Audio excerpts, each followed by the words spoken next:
earth, air, fire, water. I'm sure you know the joke that comes in here now regarding heart, so I won't do it again. Hello and welcome to Legends of the Elements, Season 2, Session 2. I'd like to open by thanking Lloyd for running last week for me while I was indisposed. So thank you, Lloyd. Very much appreciated, and thank you for advancing the story. Uh, we are running on the Gauntlet podcast, so we will be using certain safety rules. We will be using the X card. So if any point during the game we touch on problematic material, if you want to write X into the chat or make a X on the screen, at that point we'll stop the game, pull back from what we're doing, rephrase the scene without the without the troublesome material in it. Given the PG rating of the game, I'm hoping that that doesn't come up. But if it does, please let me know and we will move on and around. We are playing Legend of the Elements tonight, so there are certain things that I'm particularly bad at when I run this, and that is your chakras. As I've mentioned previously, each character gets chakras that if they act in those ways and make the game more difficult for the other players, you actually get awarded chi for it. At the end of each scene, I will say scene, and I'd like you to pipe up if you believe that you've actually fulfilled the requirements of that. Okay, we have 2 returning players from last week and 2 returning players from season 1. So I'd like you all to go in through and actually introduce your characters and just give a little bit of background. I will go from left to right on my screen. So, Kanako, would you like to go first? Kanako is a lovely elderly lady. She's very warm and peaceful, and like, you know, the typical wizened old person. They're understanding because they've seen a lot, but also there's a bit more to Kanako. She's quite intimidating, and there's something that she appears to be concealing from everyday life. She's a spirit shaper and has gone beyond the veil to talk with, bargain with summoned spirits, and sometimes just hang out with those that have passed before. Okay, that's brilliant. Thank you very much. You've been in the District of Wandering Stars previously, where the game's based in Central City. Since we last saw you, what have you been doing within the district? I think she was pretty affected. An old friend was essentially killed from some spirits and some political games from some of the mandarins. Yes, that's right. So she has been just really enjoying laying low in the village and like playing the part of an innocent woman, just, you know, watching over the local kids, maybe teaching some self-defense moves, a lot of time in meditation, but not anything too crazy. Okay, brilliant. Next, we'll do Lloyd. Lloyd, will you please tell us about Shoja? Hi, everyone. I'm playing Soja. He's a scholar who used to live in Central City before he left in a huff because he couldn't be as cool as his brother. He's come back, discovered that maybe he does have a reason to be here after all, and is currently working as a teacher amongst the tribes. Brilliant. Now, one of the things about being a scholar in the system is it allows you to invent things. So you have a certain number of materials that you get to roll at the start of each session. Have you rolled that? Yes. And how many did I you have get? 5 materials. Wow. You are going to be inventing so much stuff this time round. Fingers crossed. But I have a question for you. What have you invented recently that's been your recent big thing? The recent thing I've invented so far has been a hydro dam. It's a slight build, the mini one I have, but a way that you can pump water through it to get it to give energy. Actual lightning energy. I've been experimenting with power cores a lot, but I've had a problem with the fact that my power cores keep exploding. So now I've invented a way to pull energy out of moving water that isn't just a wheel going round, actual hydroelectricity out of it. That's the plan I want to go for. I'm trying to get someone to listen to me, but everyone has this whole idea that it might explode or something. I'm not quite sure what they're coming up with that. I mean, maybe it would explode, but like at the same time, not needing lightning shapers to move things around is also important. Imagine how that would work. Excellent. Thank you very much, Shoujo, sorry. And next up, we have Kiyoshi, played by Powell. Powell, can you tell us about Kiyoshi, please? I'm playing Kiyoshi. She is an Earth Shaper. She was born and she still lives in the central city. She was at some point considered. She was a cadet. She used to be a cadet at a Metal Shapers police force, but after she has done some vigilante job in her district to keep the mafia away and also saved Soju and destroyed some part of the district, she was forced to leave the academy, and she's doing some social work. And last time she was almost tried to get back into the academy by stopping some criminals, but it didn't went so well. Okay, I understand that you've actually there's a potential failed oath there, or broken oath there. Yes, because I didn't manage to recover the terracotta monster. Actually, I had it, but then I dived in to save Tomo, and I didn't manage to save him as well. I lost the terracotta monster, and Kiyoshi was like heartbroken. Okay, so if you look on the character keeper under basic moves, there is a move there for Oathbreaker. I'm looking for this in a normal spreadsheet. Yeah, roll plus nothing. That's right, yes. Yeah.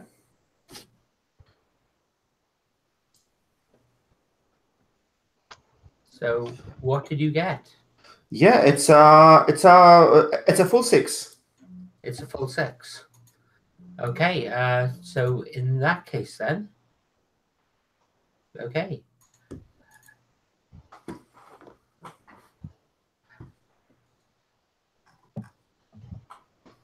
You made the oath to a police officer by the name of Officer Zelli? Yes. Okay. Officer Zelli has actually put the word out that you are persona non grata with the police now. Your friends that you went to the academy with no longer will talk to you. Many of them will basically shuffle off and move away when you come near. As a result of this, unfortunately, Officer Zelli does not respect you. And any likely promotion you'd get or any likely push that you'd get towards reinstatement into the police academy is unlikely to come from them.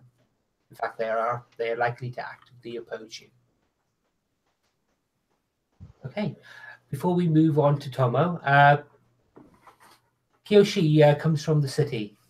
So whereabouts in the city does she come from? Does she come from the district of Wandering Stars, or is she from one of the Earth Nation settlements built underground in the city?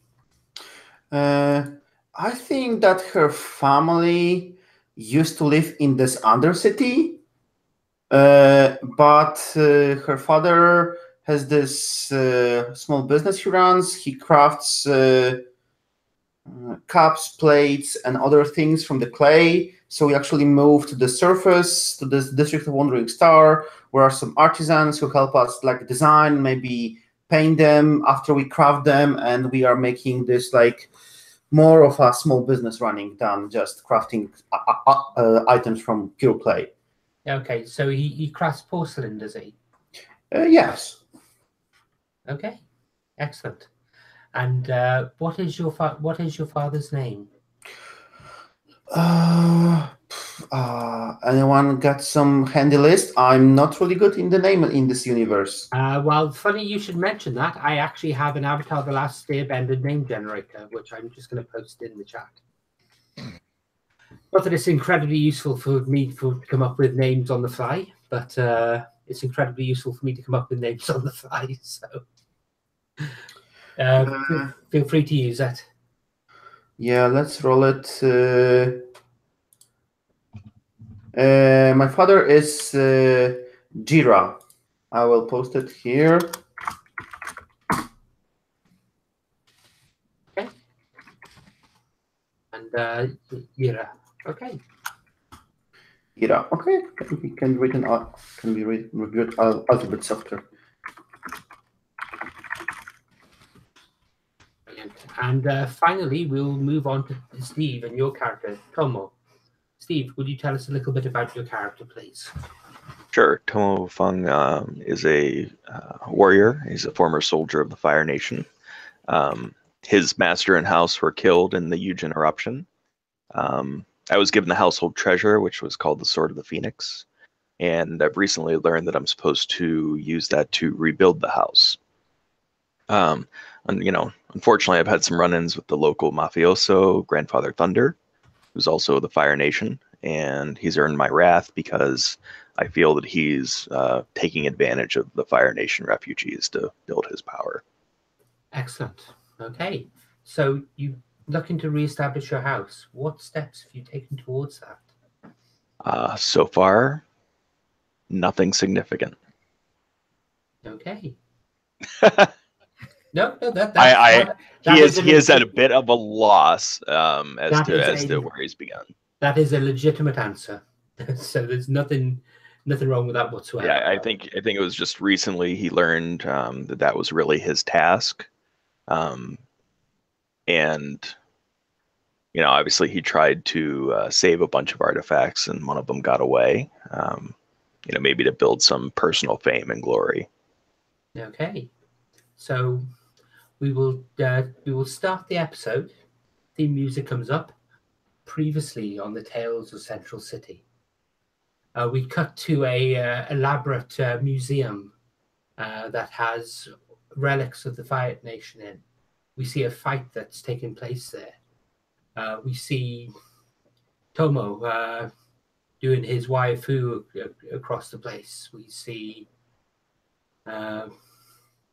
Kiyoshi. I have to think for a second there for the character name. We see Kiyoshi battling this giant monster of a man. We see this strange pompadour-clad individual throwing relics at this huge beast of a man, and looking confused when they're just catching it and put them in bags. We cut to another scene that's in the middle of the Fire Nation camp in Cinder Hill. We can see these relics are hanging hanging outside different Fire Nation properties, and we can see the police closing in on them to remove them from the people who currently hold them. There's a flash of light. There's a blade drawn, and the screen fades to red. You can hear angry shouts, angry noises. There is violence in the background. You don't get to see any of it, though, because it's all done in relief and shadow. The screen stylishly cuts to just red and white and black and red. And you see mobs marching. You see police advancing and beating down individuals. You'll cut to present day. It's now been a week since the incident of the last session. Riots have flared all over the city. The Fire Nation refugees have been on the street. They have been in violent clashes with police. Businesses have boarded up. Everywhere there's a sense of tension in the surrounding. Everyone is expecting the next shoe to drop anytime soon. There's very little foot traffic on the street. And I'm going to cut first of all to a scene which shows you. Shows you. You've invented a hydroelectric dam. How have you displayed this? What's your display model like? So one of the smaller canals, one of the ones that don't really like, no one tends to use because it's too small a border to go through, a very small stream running through it. I've taken a minute and built a miniature one there, and I have it on display for everyone to come and take a look at. It's not very big, about that big, and I'm like, okay, it'll be cooler big, and I'm using it to basically power up a light bulb. Okay, so we'll cut to you standing beside this small little dam that with the light bulb. It's coming up to twilight. The light bulb is surging. It's putting a gentle stream of light out, and a figure walks into scene. Walks up behind you. Master Shoju. Ah! Sorry, you scared me there. Don't do that to people. You turn around to see a man in a very, very expensive business suit. He has a bald head with a long flowing top knot that comes down over his shoulder. And as you can actually see tattoos along the side of the head in the shape of fish and water dragons. I'm sorry, do I know you? No, Master Shoju, you do not. Please allow me to introduce myself. I am Stillwater. He reaches into his jacket and pulls out a business card and presents it to you. I take it and bow and then take a look at it. Stillwater, right? Yes, my name is Stillwater. The business card actually just says still waters run deep. All right, Mr. Rundeep, how can I help you? Underneath there is actually a corporate logo, New Horizon Industries. Huh. All right, Mr. Indeep, how can I help you? Please, my name is Stillwaters. Only my parents call me Stillwaters Run Deep. Sorry, I do apologize. How rude of me. You can call me Soldier. It's all good. Do you mind a bit of personal space here? By all means, he'll take a step back. Thank you. Terribly sorry. Are you here to see the dam? This new invention? I have seen this already. I am very interested. How does it work? Well, all right. So, simplest version, water goes in there, water comes out there. Water goes in there, powers up a turbine within inside that slowly builds up upon the power depositions, converted by that converter on the side, and that power core. I'm kind of working on tricks on that, but that basically runs it through, turns into electricity, and powers up that light bulb. Easiest thing in the world. Oh, as simple as that. As simple as well, it's more complicated, but even the simplest things can still do incredible things like generate power for an entire city. The bigger the dam, the more power it's going to generate. I reckon all we need is one giant river blocked off, maybe a little bit flooded here and there, but we could power up the entire country. I'm intrigued by this idea. In fact, that is why my employer has asked me to come here. Yen signs pop in my eyes, and I go on. We wish to procure this technology for ourselves. Well, I mean, that seems pretty sensible. I'm happy to help build some more. I'd love a sponsor. We wish to have exclusive rights to this technology. No, hold up. I do apologize, but the dam is not for sale. I cannot just sell you my product. I have it's a community thing. It's for powering up the entire city. We're talking about free energy for everyone here. I think you will find that energy itself is not something that should never be free. Oh. People must work for their daily bread. We cannot simply give such a resource to people. They will become lazy. It is bad spiritually and bad philosophically. Well, sir, I believe there's nothing further for us to discuss. I do apologize, but I cannot in good conscience give you anything to do with my prototype or otherwise. So, unfortunately, we'll have to say no deal. And I'll hand him back his card. I am so sorry to hear that. And he takes the card. Actually, you should keep the card in case you change your mind. I highly doubt that's going to happen, sir. I don't change my mind quite easily. But I will take your card because it'd be nice to remember things I should not be associated with, like your company. You will find we are one of the largest companies within the city. Oh, well, that's annoying. It would be very hard to find someone who we do not have some links with. Thank you for your time. I would say likewise, but that would be a lie. He starts to walk away, and the light goes off on your dam. Oh, stupid thing must be broken again. And I grab my wrench and then start getting into trying to fix it up to make sure it works fine. You open it up and everything looks to be perfectly fine. It's just the water's not flowing.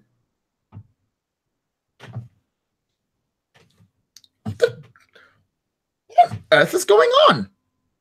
And I was jigging it. Now pause and give a slow turn towards the receding back of still water. And as he's walking away, you can see that his hand is basically making a shape in the air as he's walking. Son of a... And he snaps his finger, and the dam you have bursts apart. I'm gonna look at that guy directly in the back. I'm gonna memorize his tattoos for later. He stops at the corner, turns and looks over his shoulder, shrugs, and walks away. Okay. We will now cut. I think we'll cut to a scene now with Tomo. Tomo, it's late at night. There's very few people on the street. Where do you live? I had a small place, probably on the edge of the district, maybe, towards the Fire Nation, refugee camp. But still within Wandering, whatever we were in. Wandering Star District. Yes, Wandering Star. Wandering Stars. Okay. You lie in bed. The world around you, there's a cacophony of noise, as is always the case in the city.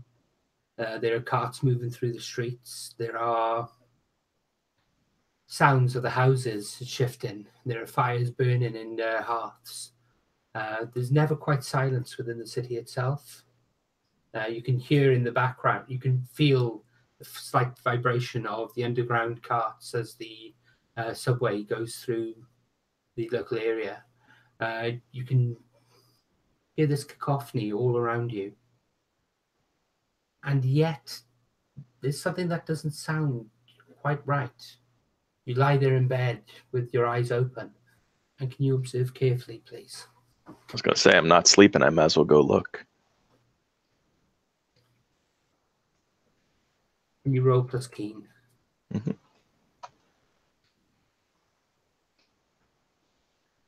Yeah, what is my keen? That's the question.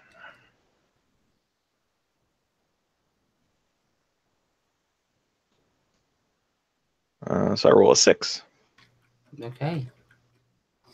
You hear you think you can hear movement on the steps outside your property. The door shakes slightly. And you think you can hear someone trying to move the handle.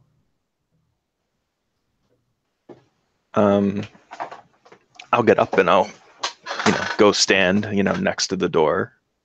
I think all I, grabbed on my way up was, a, blanket of some sort. Yeah, and I'm just spinning it into a tighter knot right as I stand by the door. Okay. The door shakes slightly, and the actual doorknob moves.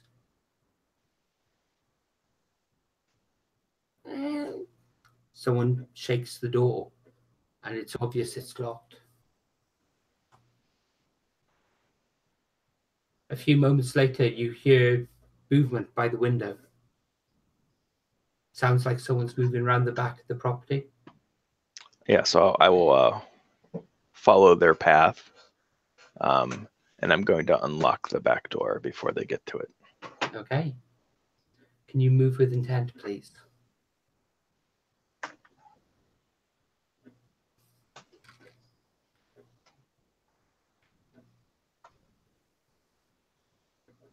No. Okay. In theory, I could. Okay. You move to unlock the back door. As you click the lock, the door springs open, and there is a wide-eyed man there in beggar's robes. He's wearing what traditionally would have been robes from the Fire Nation, but he stinks of alcohol. He stinks of sweat. He hasn't had a bath in ages. He looks up at you, and you can see that he's got something in his hand, which he raises. And that's when I will try and disarm him with that blanket I was carrying around. Okay. Throw it over his arm and Okay. try and take it away. In which case, then, I would like you to roll commit open violence, please.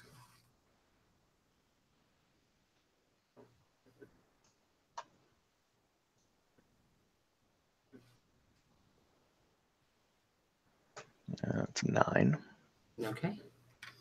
So on a 9, you get to choose one of the following. You don't tag them, you are left in a disadvantageous position, or you are left open to the counterattack. I will say I'm left open at the counterattack. Okay. So what tag are you putting on them? I want to put the tag disarmed. Okay.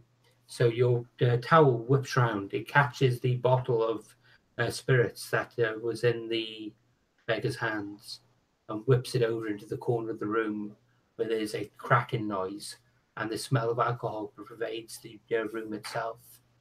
The beggar panics. He pushes you back and he tries to knock you from your feet.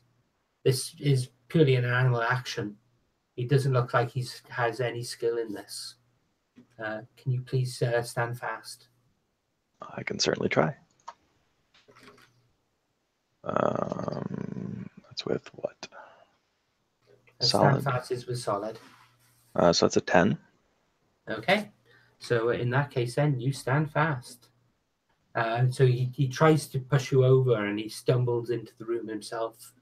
He looks up at you and his eyes go wide. Oh, I'm sorry, great lord. And he bows down and he kowtows to you. He literally pushes his head down to his hands and... Like, what brings you to this house to rob someone? I do not come to rob, oh great lord. I'm looking for somewhere to stay the night.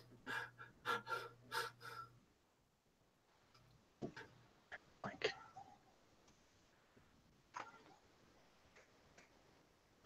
then you just needed to ask. There are few who give freely to us. Oh, great lord. And where is the Phoenix sword at this point? The Phoenix sword would be under my mattress. Okay. Please don't kick me out. They're arresting people in the streets. Like, times are tough. especially for our people. Did- I have an extra blanket, please. Oh, thank you. Oh, thank you. My name is Boo.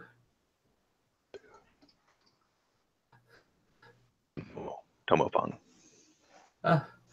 Thank you. He stumbles back, and you see he indicates to some people, and about 8 people move into the house. Oh, thank you. Oh, thank you, Lord. We are ever so grateful.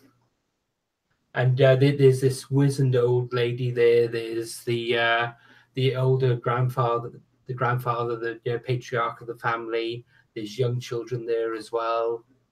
And in addition to Boo, there is also his wife. I just need Rena, who stumbles in and Boo, you fool! How you were supposed to find us somewhere that was empty. You've offended the Lord. Like, there's no offense yet. I'm sorry, your lordship. We our homes have been destroyed. What hovels we had are gone. We thank you. We will stay but a single night. We will not impose upon you. Get some sleep and we'll talk on the morrow. Okay. So we will cut at that point. And we will actually go to Kanako. I had to think of the character name for a second. I'm sorry. I'm terrible. I'm the worst GM ever. So, what do you do with your days? A lot of pottering around the village. So I think I've got a nice little cottage that I spend a lot of time in the garden growing and tending to herbs and flowers. And the surplus that I grow, I take to market and sell from a basket. But mostly I just am trying to enjoy the sun on my skin and the smiles from the locals. Okay. Early the next day, as you take in your morning tea, there is a knock on your door. Very, very slowly, Kanako, rises out of her seat, bones cricking. Coming. Hobbles over to the door, opens it up. Good morning. Good lady. It is my pleasure to be here today. It is my pleasure to see you today. My goodness, the morn has treated you well. Oh, thank you, kind stranger. I do apologize for disturbing you, but I can see that you are a grower of herbs. You maintain a great garden here. I wonder whether you would be interested in certain special herbs that I have to sell. What have you got there? I'm always interested to try new varieties.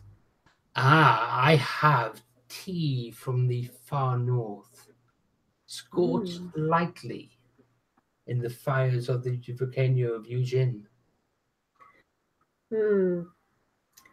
I do much prefer our local strains of tea, and they're selling quite well. I don't think I need any other teas at the moment. Well, in which case then, he looks over his shoulder again. I have this, and he pulls out several small deep red flowers.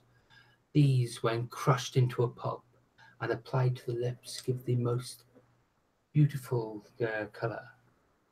It is a makeup beyond compare and highly sought after. You know that these aren't actually medicinal or flowers that are actually used for makeup. These look like they've been cut from someone's garden. Oh,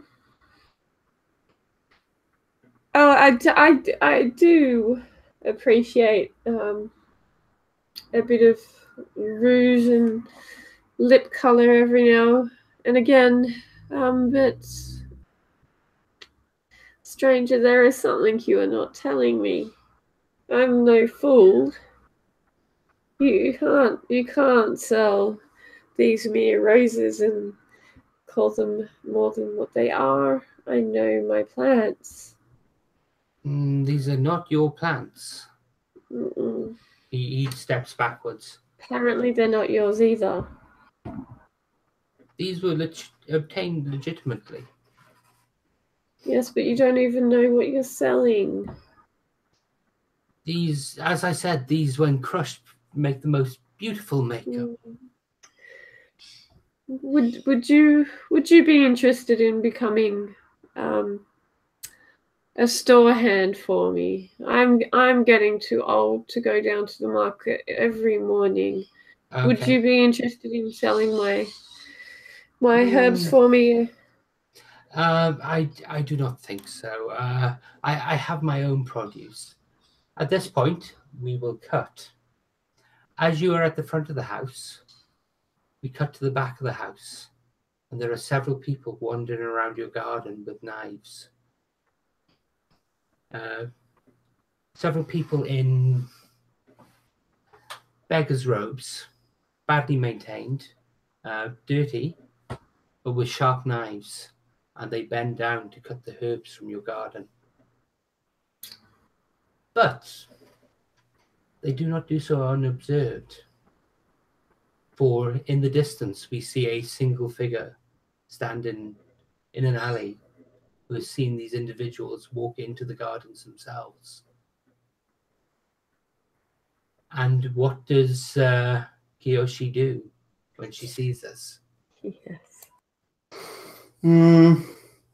Well, Kyoshi has a respect for the elderly, and seeing that Konako is obviously being taken advantage of.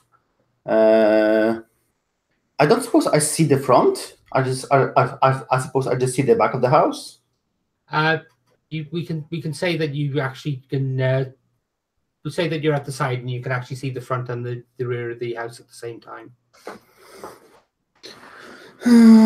Yes, yes. I think Konako would approach the men as they are rummaging through the herbs rather quickly before they cut too many of the herbs, and she would probably I imagine that there's a small a low wooden fence around it, or what would you say there is? Yeah, I would say that. What do you reckon, Kanako? Okay, so yes, there is a small wooden fence around the garden. And she would stand on the fence to look imposing, crush her fists around her sides, and speak loudly enough to be heard by all of the men. Excuse me, gentlemen, but I don't believe you have been hired by Konako to take care of her well-maintained garden. They look up, they see you, and their eyes go wide. They've obviously heard of you, and two of them, of the three that are there, two of them instantly start running. The other one ends up backing up into the house itself. Kanako, sorry, I can never get the name right. I don't know why I cannot get that name right. As you're talking to this gentleman in front of you, you hear a noise behind you. Can you roll carefully? Can you observe carefully, please? Yes.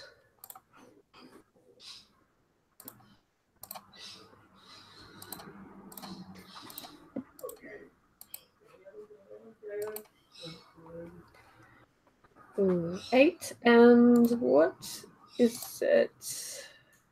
Look, What it's skill is keen, I It's think. key. Yes.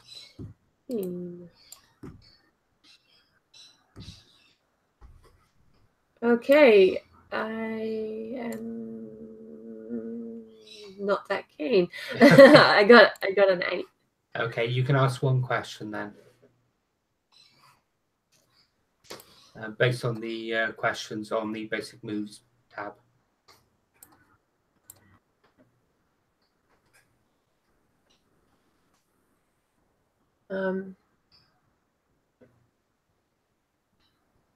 Who's in control here? Let's just cut right to the chase. Okay. It looks like the man in front of you is very anxious.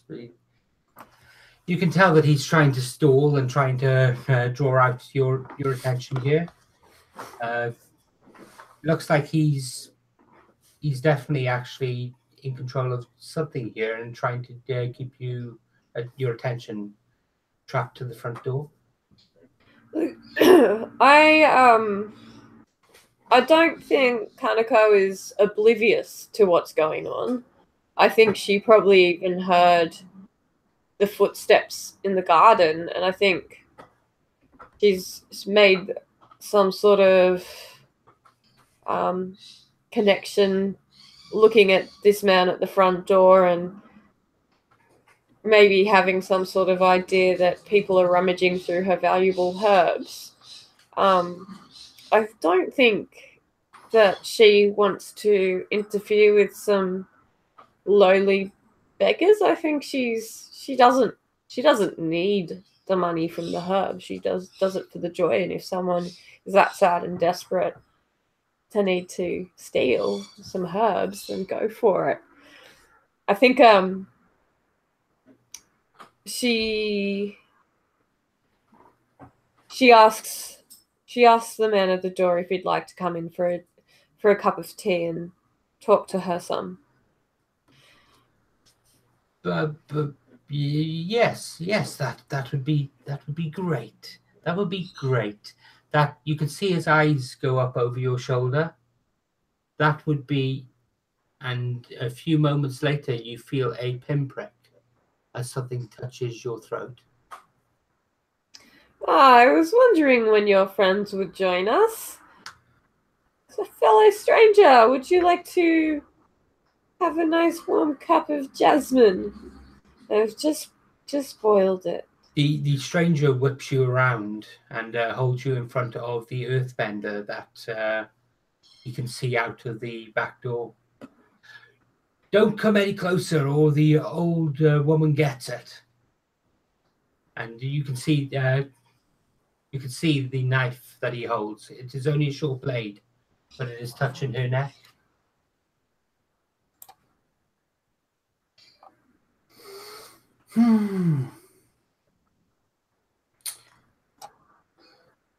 Well, it would seem we have an impasse over here. Kyoshu, why don't you pour some tea for these friends that have just visited? Kanako, these men are stealing your herbs that you care so much for. Yes, apparently they want to care for them too, so let them. Grab that tea there. Never mind these blades. The one holding you backs away, pulling you with him. We are leaving. Get away, Earthbender. No, I don't want to leave. I'm quite happy here. You're free to go. He at this point he tries to pull you out into the street with him. Can you stand fast, please? Yes. That's solid. Very, very strong. Look out for this. There's gonna be boxcars.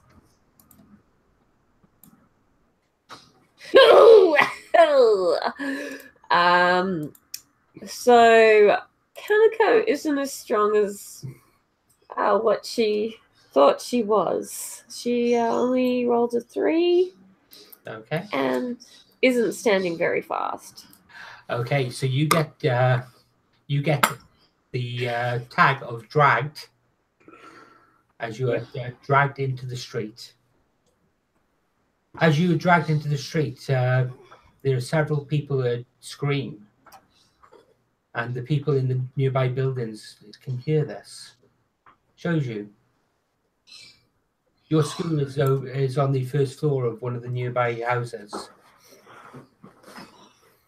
What do you do? I'm sitting there like tinkling away carefully and trying to put everything together. And I sort of pause and I go, I swear I've heard that cry out before. I'm sure it's not. And I'll sort of move onto the window and open it up and look out. You can see that there are two individuals in very raggedy robes actually holding a Kaneko at knife point and backing away from another individual dressed in Earth Nation clothing. Not again. I run inside and I grab a few things. I'm going to come out and I'm not quite sure how I'm going to do it, but I'm going to get like one of those long poles that extends.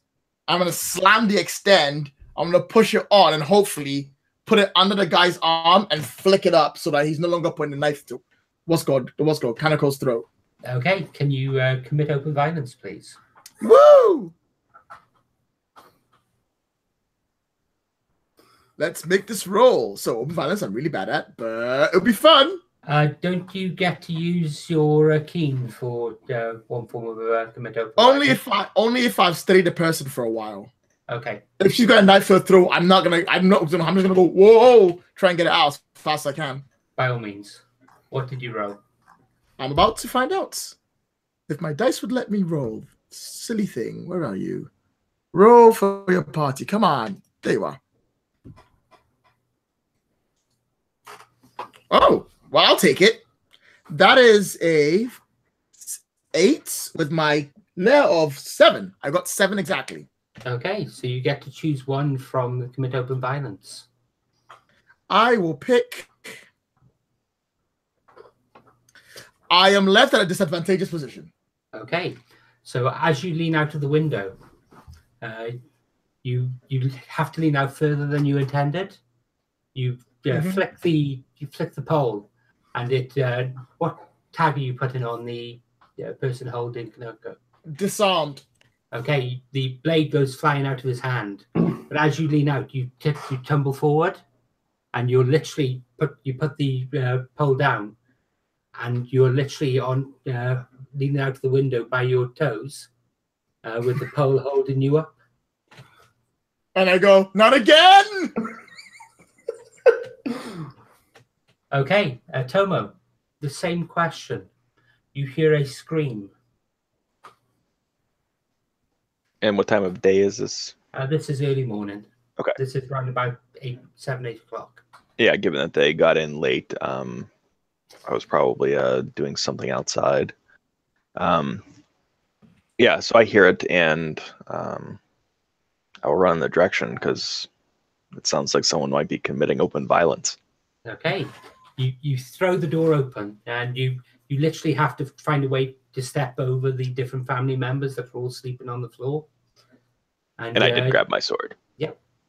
And as you draw the sword, you hear the old lady behind you start murmuring, shouting something, but you don't catch what it is.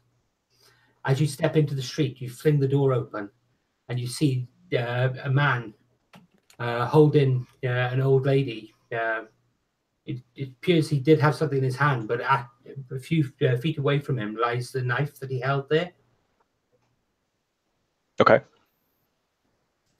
And there's you also see an individual actually leaning out of the window, holding himself up with a extendable pole from the first floor. It looks like he's going to fall over if he lets go of the pole. That's right. Yes. Right.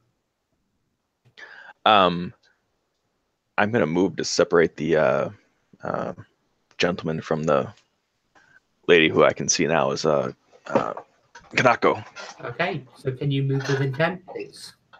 Yes. And I think, given there's other people that this area is probably a little bit crowded.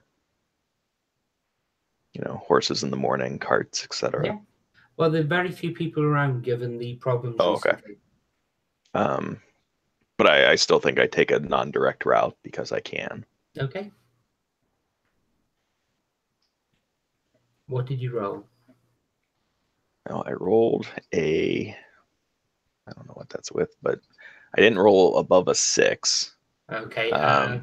Move but I can still choose one with my wire fu. Okay. Yeah, so I do get a failure, but I am going to place a tag on my target, which is knocked back. Okay.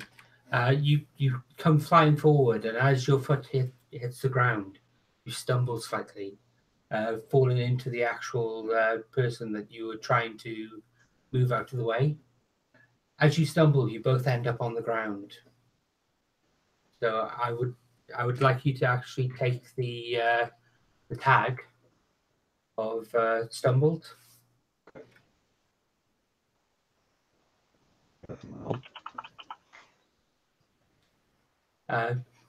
The two individuals that are standing there, one of them has been knocked to the floor. The other one standing there with you all present. He looks around and starts to bolt away. What are people doing? Yeah, you better run.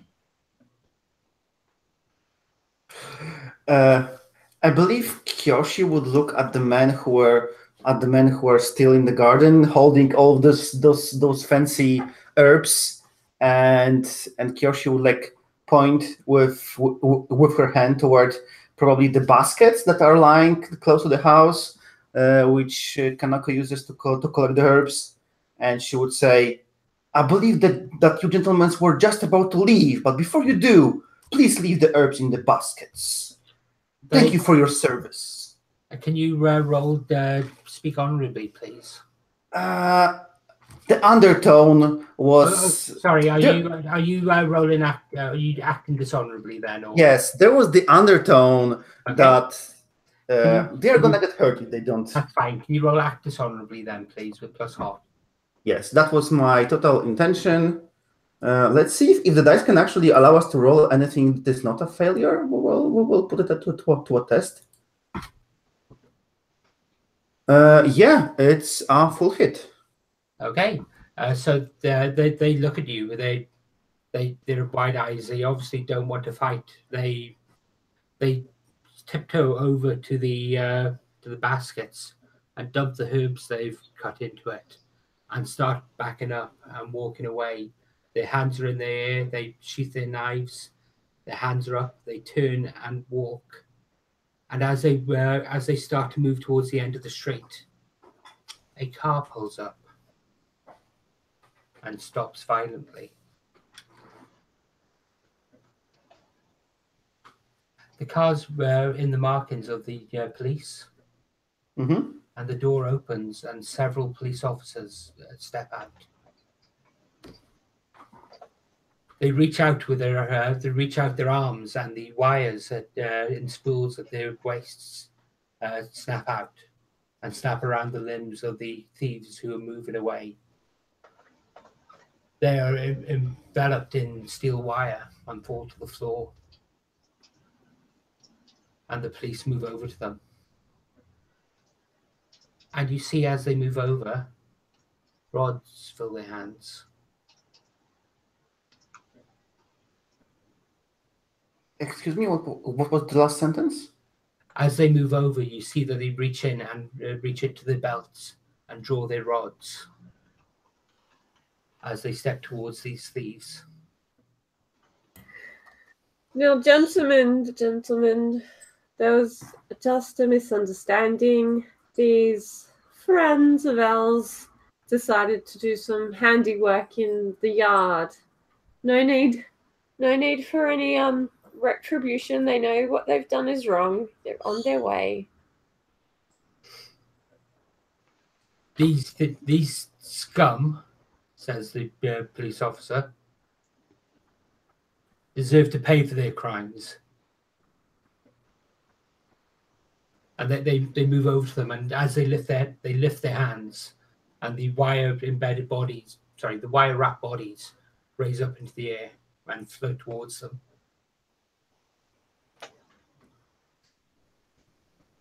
As they get near, they grab them and basically violently push them up against the car. I'm like, if anything, you should take them to the jail, but nothing more. Oh, we will do. We will do. We've got orders to clear the scum from this district. They open the back door of the car and throw in the 3 individuals. The thieves are shouting through the iron gags that wrap around their mouths. They look absolutely panicked as they're thrown inside.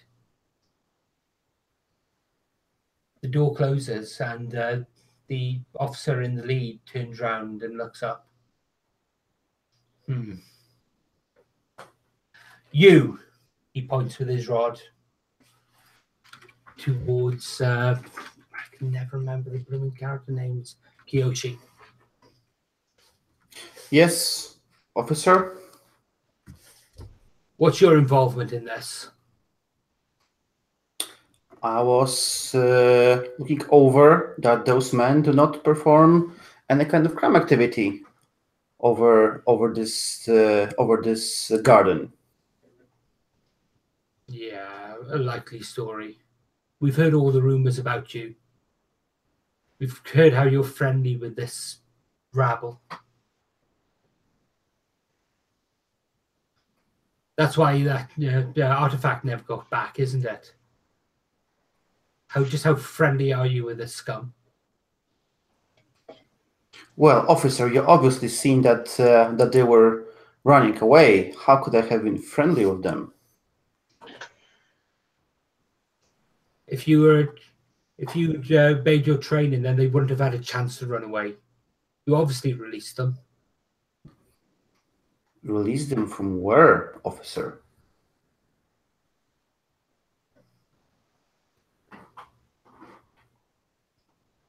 He raises his rod and points at you. Stay out of police business. Stay out of our business. It's better for you.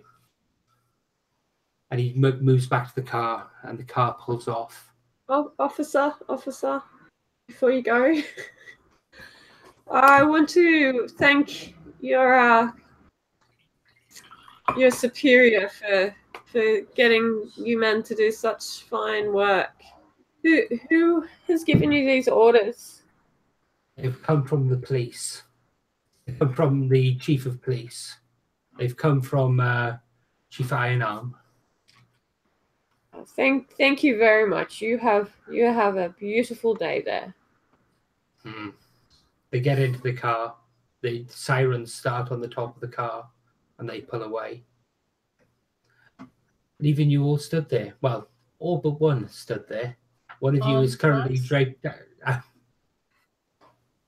Guys? Yes, Sorju, just hold on. Just hold on. I will hold your stick. Yeah. Now you can go down or climb yourself up. I am not comfortable with anything you've just said. But okay. And I'm gonna try to let go and then push the buttons to let me down slowly while hoping not to fall to my death. I think it's safe to say you get to the ground okay. Oh, think it is. But as you stand there, you can hear there's what appears to be an argument going on from within Tomo's house. You can hear angry voices being raised. Tomo shakes his head as he looks at his, companions, like, excuse me, I think my house guests are having a disagreement. It sounds like more a disagreement in there. At which point, Boo, the drunk from last night staggers out. He looks at you. He looks at Tomo, and he spits at your feet before turning to run off.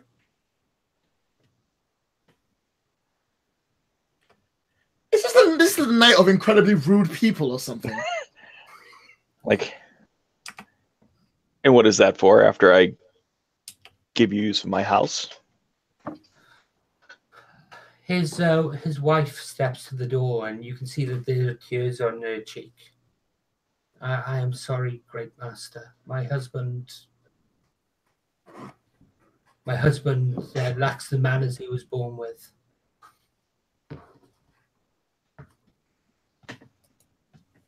Like, why did he just disrespect me so? He recognizes that blade you carried. The Phoenix Sword. Yes. What of it? It used to belong to his master.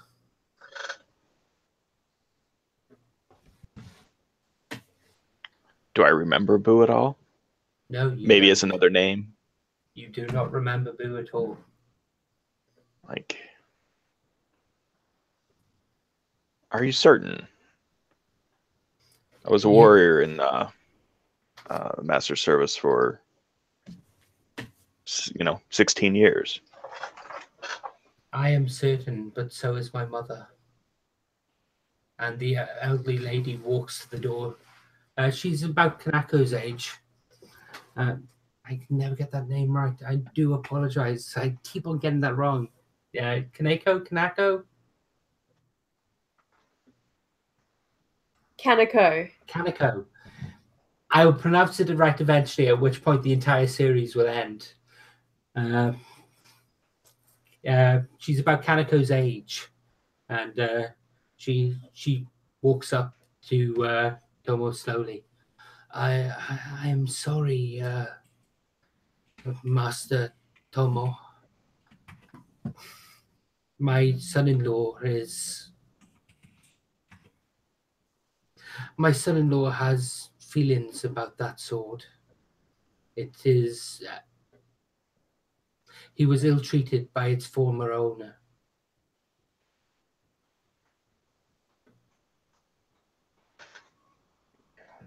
Master do that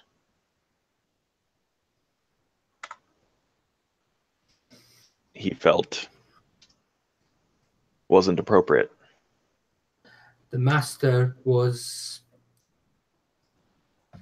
at times strict but fair, but always strict.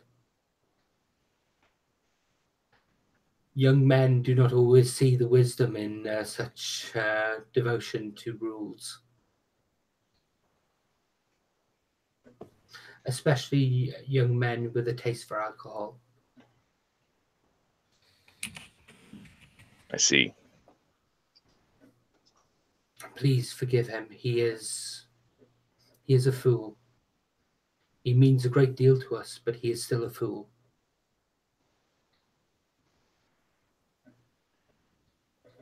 If he wishes to continue to stay, then we will need to have words. It is only wise. We thank you for your gift this night, but we will not be staying. No, you're welcome. We cannot But I impose have upon rules. you. We cannot impose upon you. There are too many of us here for your dwelling. But where else do you have to go? We have no. I can see about finding you work. There is so little of it about. But thank you. Anything that you may offer. You have our loyalty for what you have done today. Please stay for a while and see if you can talk some sense into Boo. Thank you. And she kneels down and bows at your feet. And I'll kneel and pick her up, or help her up. Okay. So the day passes. What do people do during the day? Oh, sorry, scene. Does anyone feel that they've actually played their chakras in a way that has made the story more difficult for other characters? Nope, I think I'm pretty good. I definitely think that Kyoshi being dedicated and stubborn put Kanako in a great danger of having knife to her throat. Okay, I'll take that. So get a chi for that. Does anyone else have any challenges they'd like to make on that score? No. No. I was playing into my pacifist and understanding. Yeah. Yeah, I would accept that. So please grab a chi for that as well. Okay.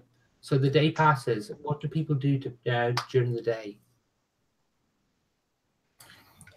Well, mine will personally be, I think, basically refixing my machine to get it back to normal, but also catching up with Kanako and Kiyoshi because I haven't seen them for a while. Okay. Especially with the whole break-in that's going on. Is everything all right with you two?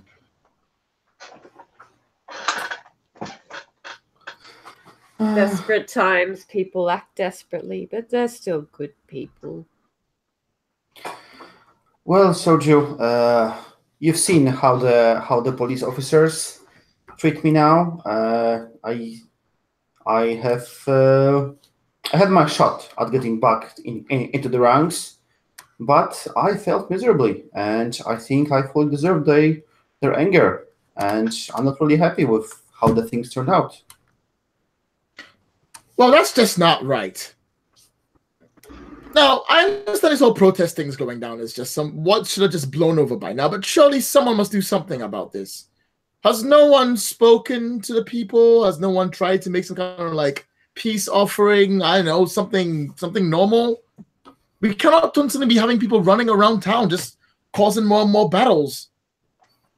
For goodness sake, Tomo has people in his house who have nowhere to go. Someone needs to do something. Someone needs to make a stand. Well, I'm afraid that our action last week might have just caused all of this riot with all of those Fire Nation artifacts being in people's houses and then being forcefully removed by the police force. It's a very complicated matter. I believe the suspects were apprehended by us, but they are held by the police, so it's very hard to even learn what was their objective or who they were working for. Oh, I don't think it's that complicated. There's usually one or two players that think they can rule people. They think they can rule the world, but they can't. You know, this is all coming from one place, and these officers, they're good people too underneath it all. At this point, the jazz music that's been playing softly in the background cuts out as the radio announcer's voice comes over the radio. We have a breaking news flash from City Hall. With the recent trouble, we now cut to our reporter on the scene. Dateline Central City. In a shock announcement, the CEO of New Horizons Industries has announced a new deal with the mayoral authority of Central City to provide housing and accommodation for the citizens of Cinder Hill. With the new, I'm sorry, I'm not very good. I'm not very good at doing the voice, the announcer voice. With new accommodation being built outside the city, officials are being sent into Cinder Hill and the surrounding areas to offer the new housing to the residents there in order to alleviate the problems caused by the recent riots. Shh. We had this interview with Chief Ironarm before today's actions. So, Chief, tell us. What is it your officers plan to do? Thank you. My officers have been sent into Cinder Hill to District of Wandering Stars to the district of the area as well to help relocate those who have been lingering there in horrific conditions. It is these conditions that have added to the recent problems there. And it is entirely these conditions and the suffering imposed upon those people there that we believe have led to the recent riots. So can you tell us how many officers have been involved? Roughly half the force are involved in this.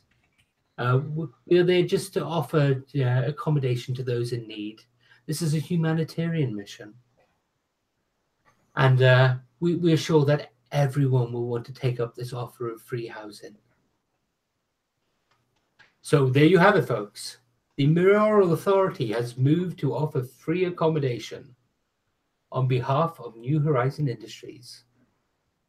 We have to say, we here at Channel 7 News we wish to express our thanks to New Horizon and its CEO, Rainbow Quartz, for such a magnanimous offer to those individuals in such great need. Now we return you to your pre-existing programming, and the jazz music cuts back in. I take a card out of my pocket and I look at it for a second.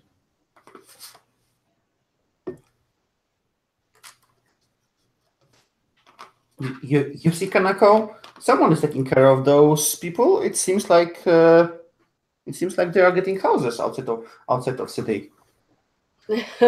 Oh, you don't really buy that, do you? You saw how those police officers were handling those poor people, and you believe that the same person that ordered that behavior will just go around giving out free houses. It doesn't work like that. Not in this city.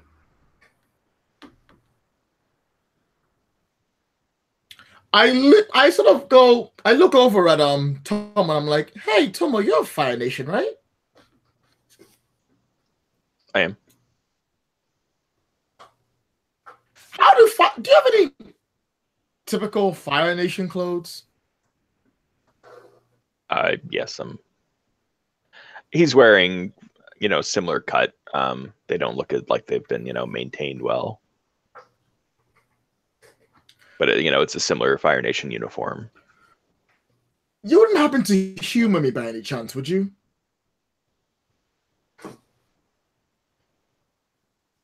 In what way?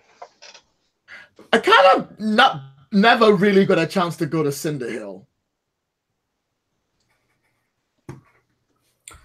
There's no wall. Yeah, but, just in case I want to go, and not blend in and be with one of the guys, and this would be cool. And I kind of look at me, I've got my jacket up and I can throw fire and stuff kind of way. How would I dress? What would you wear? First, not everyone who lives in Fire Nation can throw fire or shape fire. You clearly haven't been a Fire Nation, I've met.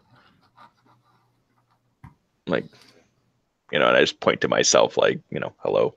Oh yeah, good point. Second, if you wanted clothes, I would loan them to you, but be warned. They're wary as it is. If they find that someone is impersonating, a Fire Nation member just to get close to them, I couldn't. I don't know if I would be able to live with myself if it makes you feel better, you compromised your own safety.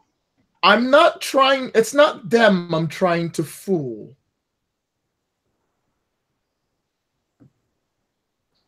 I see. Stick with me here. All right. Hey, guys. So bear with me here. Just 1 second.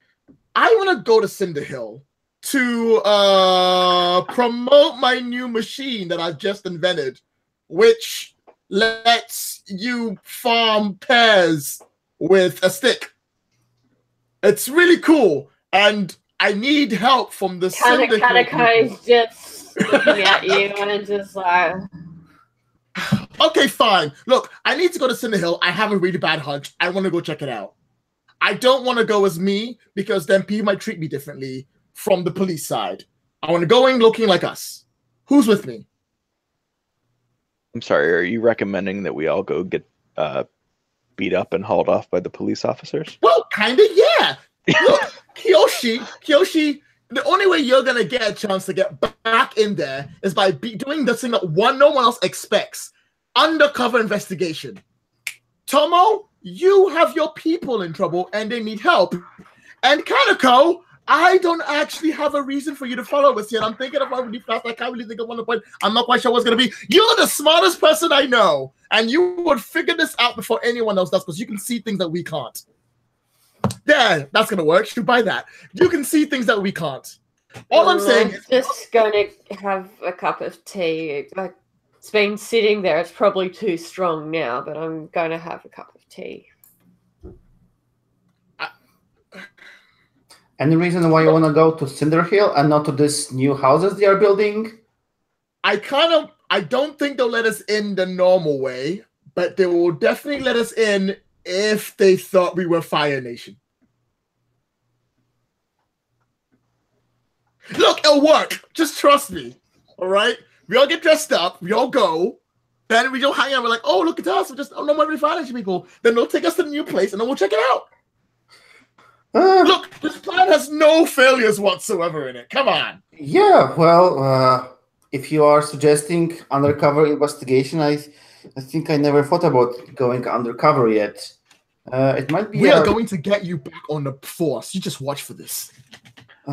More like beaten by the police officers over at the Cinder Hall. But yes, if you think, yeah, you are probably because Soju is like kind of like an elder. He's more old than Kiyoshi, yeah, like 40. Yeah, he's about 30, going on 40. Yeah, I think I can clearly say that you are my uncle if need be, or father. So yeah, we can go. So we can. So like I said, uncle might be better. So yeah, we can. How about brother? Brother's fine. Like, I will see to a few things and then I'll be ready within the hour. All right, Team Full Fire Nation, high five. Oh! Thank goodness. Last time Kaneko just let me hang in it for like a week. Not sure about this.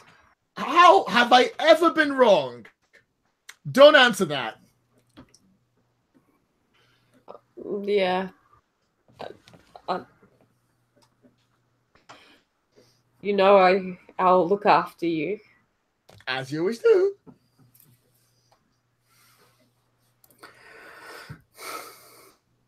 It'll be grand. It'll be great. Yeah, so that's what we're gonna do.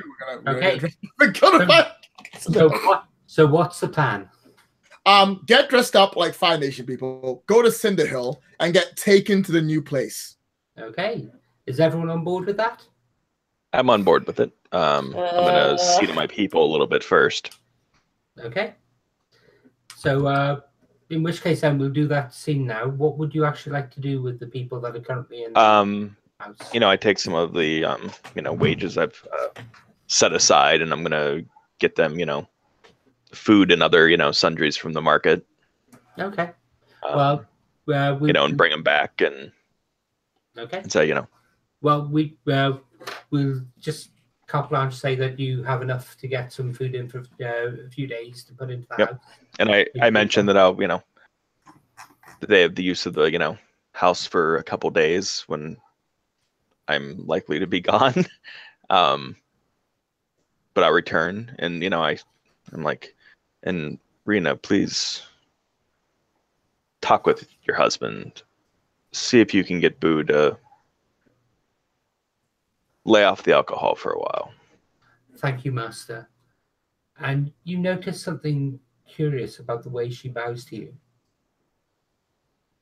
She's bound to you in a manner that would be for a superior. It's a very distinctive Fire Nation gesture. I note that, and I will see what I can do when I return to get you jobs, but it'll be much easier for Boo if he can stay sober for a few days. And I can get him a job beside me as a laborer. I agree. My husband is a fool, but he is not so much a fool that he will not see the opportunity here for what it is. Thank you, Lord. And I'll bow to her in return and, grab a few, sets of clothing for my friends and their endeavors. Okay, so everyone gets kitted up. How you get into Cinderhill? I look at our fearless leader, Tomo. Yeah. Is that like a secret fun? It's not far, is it? Last time we just walked there. Yeah. We should. It's certainly within walking distance. Are there? I would not recommend taking any circuitous route to it, because that would make us look more suspicious than we already are. I would rather not have them see us slinking through the alleys. Let us be treated with the respect that we should be treated with until they prove otherwise. I will totally take you forward on that. Let's go. Okay. As you walk towards Cinderhill. Is Kanako joining us? Yeah, a bit reluctantly though. Okay. But she'll hobble along behind you. I'm also wearing a robe version of my clothes, but like in Fire Nation colors. Because I think I look cooler that way. Excellent. As you walk there, you walk slowly because Kanako has difficulty walking without her cane, so she moves along slowly, and you move at the speed of the slowest party member. As you rise the crest of the hill that actually takes you into Cinderhill, the sun is suddenly blotted out. You look up and you hear the whir of engines and see an airship overhead, moving towards Cinderhill itself. That does not bode well. There is a symbol on this side of the airship. The marking of a company, New Horizon Industries. Do I remember, because we had seen a water and air nation person at the museum opening. Do I remember if either of those were, New Horizon type employee, executives? Not that you're aware of. Okay.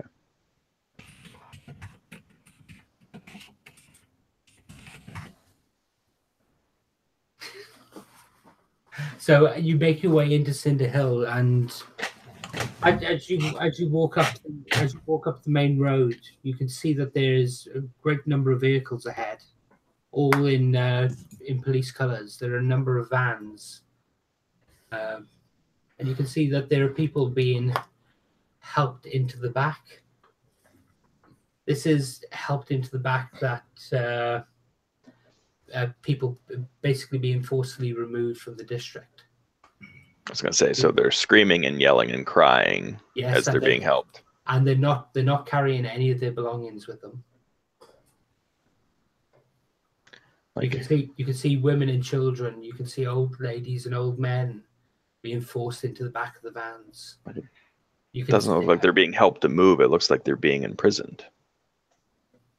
As you get closer, you can see that there are hundreds of police officers here. The vast majority of the force appear to have actually be out on the streets. I am using 2 of my materials to create a complicated item. Okay, what are you making? I am making a recorder, which is going to take, it's very small, but it takes small little pictures of what they're seeing, and it records it on scrolls. Okay. And I'm going to start using this to quietly take more pictures of everything else. I'm not hiding my person to keep on going. Okay. All right, guys. So We need to get in those vans. Yes. Just give me a moment to listen to listen to the earth. And Okay. I suppose like Kyoshi like takes off her flip flops and just like stand on the pure earth and just like concentrates to listen in on the conversations that are happening in the surrounding area. Okay. You get a lot of crying. You get a lot of shouting. You get a lot of swearing. You go through conversation after conversation of barked order, of people crying in pain and fear. And eventually you come across a conversation, you come across one voice speaking to another. Master Iron, I see that the movement goes well. Yes, we are getting many of them. We expect to move them all by the end of nightfall tonight. Excellent. My mistress will be happy with them moved to the new holdings. We have many fine buildings prepared for them. I don't care. I just want them out of my city. They are more trouble than they're worth. Very well, Master Iron Arm. And you can hear a chink. That sounds like something actually being handed over. A bag of something being handed over. But my mistress is grateful for your service. Does the name Ayanar rings a bell, like a high-ranking officer or someone? Iron Arm is the chief of police. Oh.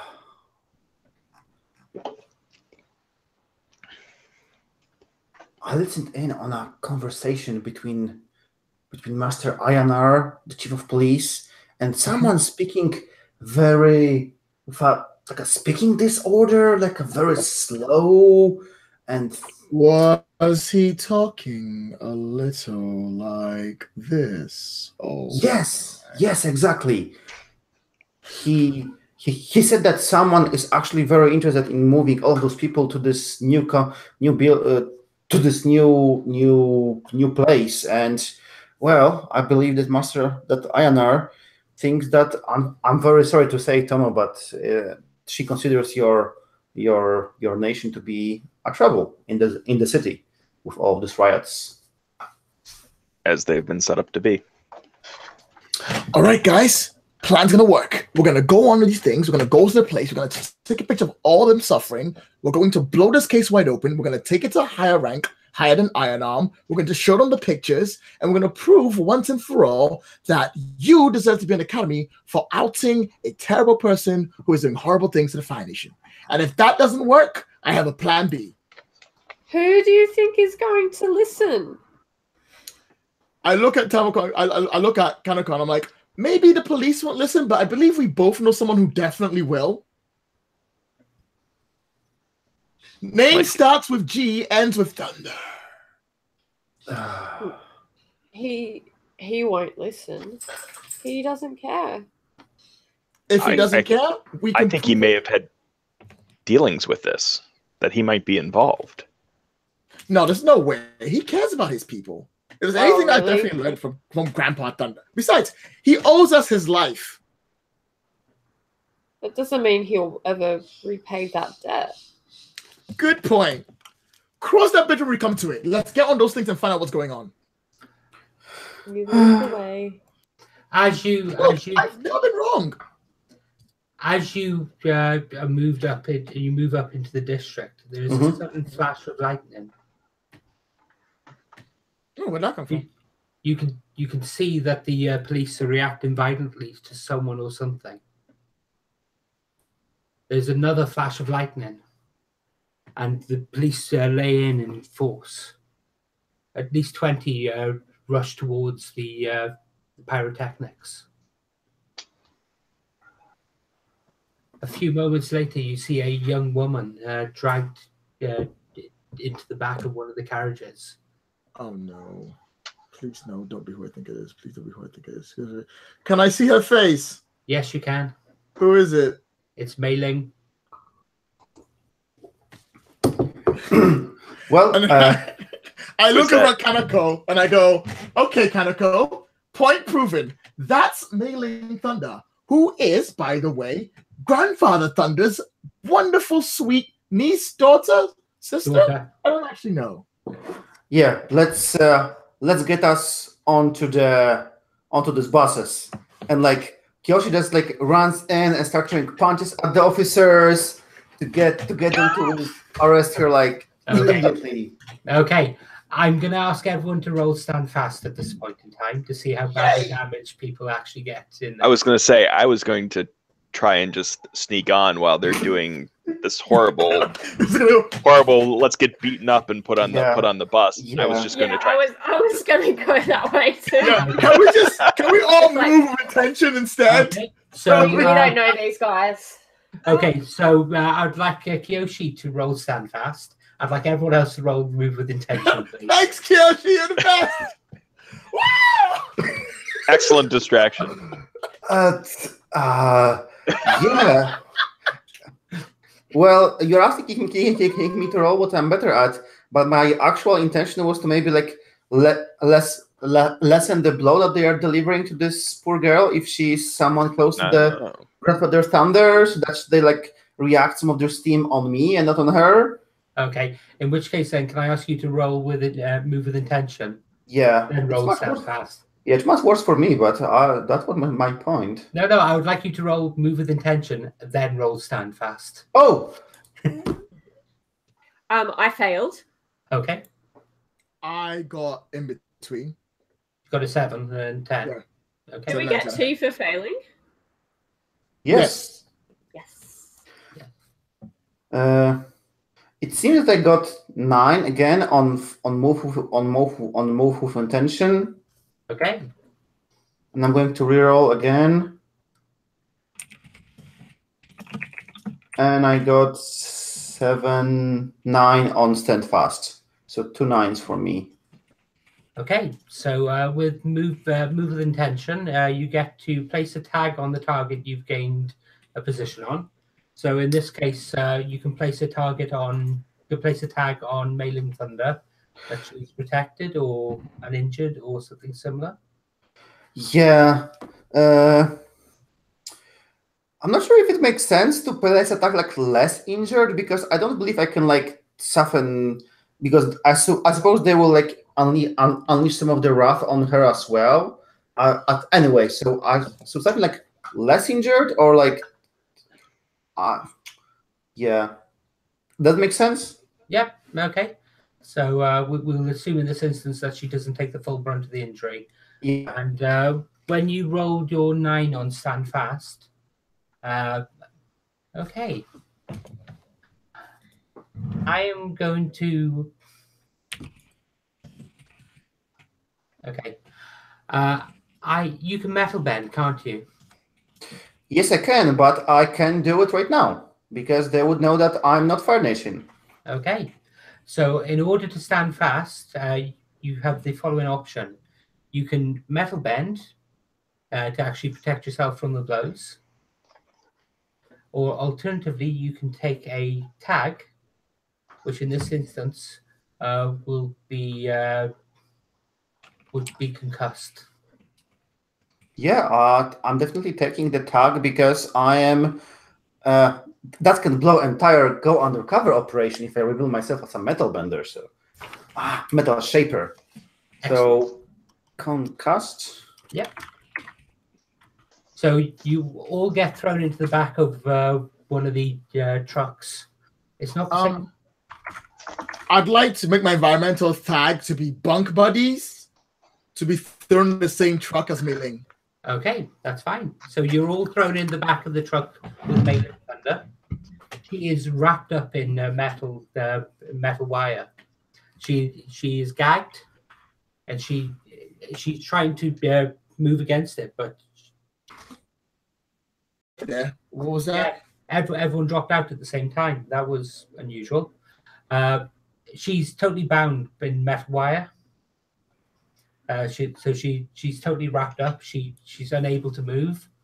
She has a metal gag over her mouth, so all of her shouting is basically just done into the gag.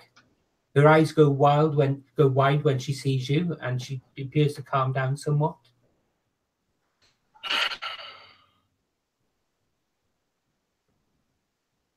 It's good to see you too.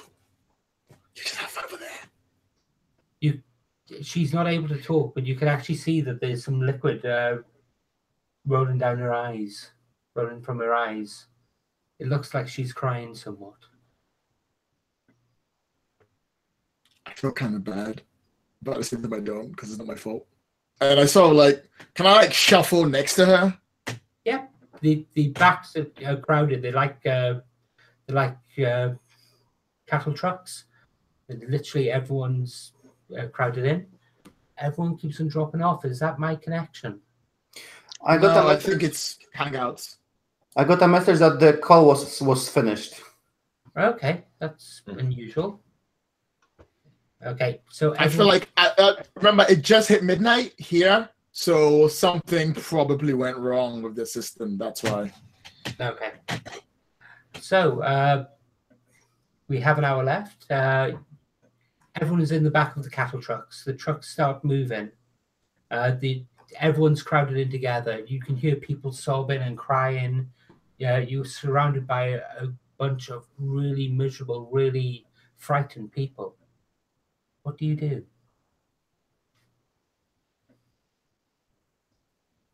I look at Kaneko, I'm like, hey Kaneko, say something really comforting. I'm not very good at that. We're probably going to die. You can hear the people in the truck start to wail out, screaming. We're not gonna die. We're not gonna die. We're not gonna die. Kanako, how is that helping our situation? I just talk over. I'm like, no one is going to die. If they're not taking us to a better place, then we will make sure that everyone gets out. Look, I don't know why everyone's so afraid of death. I've been there. I look and I go, I am not with that woman. I just want you guys to know, cool. Also, Mei Ling, I know this sounds crazy, but I've saved you once before. This is just another day for me. I got this. She tries to nod, but she can't move her head at all. It's okay. While I move your fantasticness later, it's fine. I was going to say, are we restrained at all? No, you're not. Then we'll take her binding off if we can. No. Yeah, I go to like.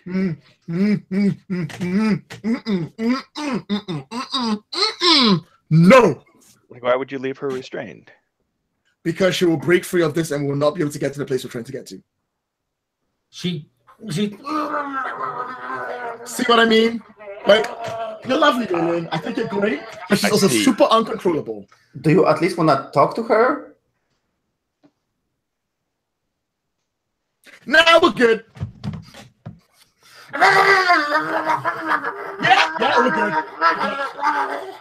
At this point, she falls over because she's shaking so much. She's fine. She's fine. She's fine. Are the people still crying and wailing? Yeah, people are absolutely terrified around you. Like, how big is this van? It's about the size of a semi. Oh, really? Yeah. Big. Any guards in it? No guards in it themselves, but if you look out the slats at the back, you can see that there's actually cars of trucks of police accompanying it. I take out the sword that I have hidden under my robe, and I'm just gonna unsheath it, and kneel down in front of them and say, if their intentions are dishonorable, I will see that everyone is saved. You know, and then I Liar! sheath it. Liar! There comes a shout. Like, this I swear. And someone stands up from amongst the crowd. It's Boo. Liar! The people who carry that sword never followed through on their promises. Like, Boo.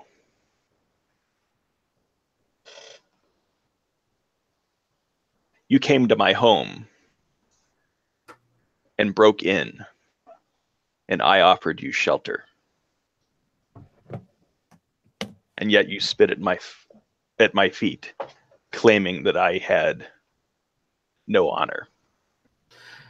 While your family stays safe in my home from this gathering. The ones who carry those swords don't have servants; they have slaves. I will not be a slave again. My master did not have slaves, but he did have rules. Rules that kept his house prosperous and his people fed. Rules that throw a poor child to the streets for one mistake. As my actions shown, I'm willing to forgive mistakes of the past. But you also must learn from those mistakes. I do not know what transgression you had, but I can see by your current state that you have not improved your lot in life. Can you roll speak honorably, please? I can try. Here comes the snake eyes. Yeah, Lloyd. Let's see if we all end up beaten up in the back of this. Semi, or at least I do. Natural +1.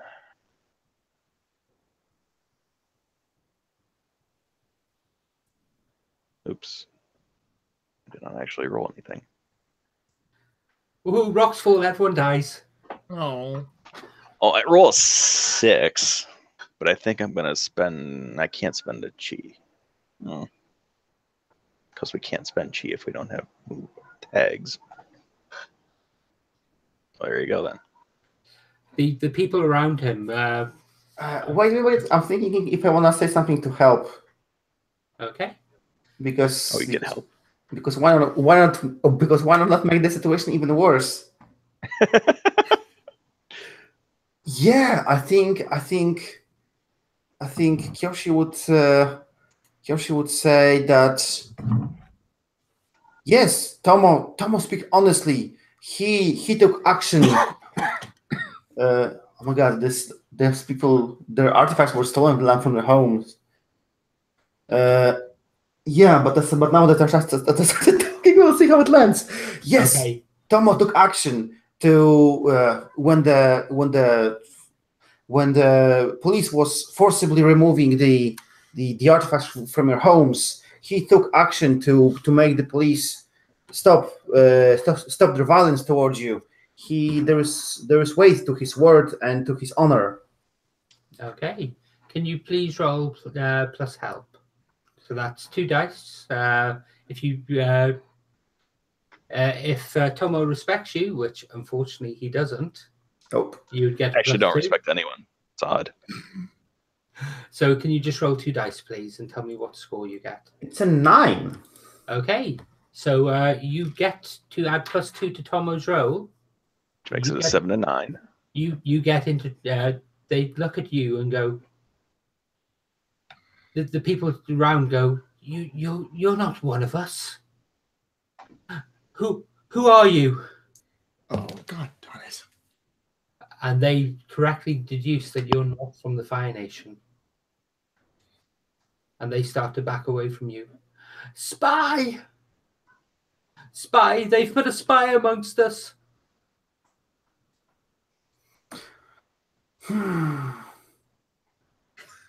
I'm sitting there like, this can't even get worse, can it? It just can't. I had a simple plan. You guys had one job. You just had to get the sword. Now, Kanako just looks at Soldier with a grin on her face and starts singing an old folk song about little boys that tell big stories and then get into trouble. you know what? You think this is funny, right? If you wait until this plan works out, I swear to each one of you, I will solve this case. You wait and see. What case? Well, one of the young children in there says. The case of why are you talking? You should be crying right now, kid. That's a cruel thing to say. I feel bad. I feel for myself. Sorry, kid. Yeah, I'm not sure if I can counteract, and I'm not sure if I can counteract what you said. What would Kyoshi say? Well, what would you say? Yeah, They are accusing you of being a spy. I'm just gonna stay here and just watch this out. yeah. Yeah, we out. How can you say that? I was here. I've seen what Tomo did to that day to lessen the reaction of the police toward us. We who had the artifacts in our homes. Oh my god, I'm so bad at lying. Are you trying to play into the fact that you're Fire Nation? Yes. Go. If you're gonna go lie, go all the way. Okay. In this case, then, what I'm going to say is, can you please roll? Can you please roll act dishonorably, please? I can, but I don't think I'm threatening them with violence. Actually, no, that's true. In which case, then, can you please roll speak honorably, but with hot instead, please? Yeah, that's much better for me. At least it's +1, not -1. Yeah, let's see. Because there's not actually a move to lie to people. Yeah, I know. Maybe I should up. So maybe I'm like moving with intention to like. So maybe they should be like move. Okay, I'll take that. Yes, can you move with intention then, please? I rolled 11, so that's Okay. an 11. Okay. So what would you actually like to apply to the environment? Well, yeah, what would you like to tag the group? I think I want to tag the group with Sheep. what would make sense? A hidden spy tag. Like they now believe me that I'm not a spy, but I am a spy, so I'm a hidden spy. Infiltrated. Yeah, Infiltrated is a very good one. infiltrated. Okay. That's solid. They listen to you, and you can see several of them nodding. The one who stood up to accuse you can see that a young child reaches up their hand, and they just sigh and whatever, and sit back down. The trucks carry on moving. There was a roll that I helped that we should somehow resolve as well. Yeah, you rolled. You got +2 on the roll, so the 6 went to a 8. Went to an 8. Thank you. I got you. So that was a speak honorably, wasn't it? What was that? Tomo, that was a Yes. speak honorably. I asked you to Yeah, roll. it was a mid result. Okay. So you get what you want, but there is an immediate and troublesome string attached. Okay. So the people around you go, oh, Lord Phoenix, please save us, please save us. And you see the people start bowing down towards you, having ignored this spy in the corner. They start kowtowing. Like, let us see what their intentions are, And the van comes to a stop. and if they are dishonorable, I will set you free. And the back of the van is pulled open. The back of the truck is pulled open. Oh, thank goodness, I couldn't be in here much longer. And there are guards there. Specifically, there appears to be a police officer standing right at the entrance. One you may recognize.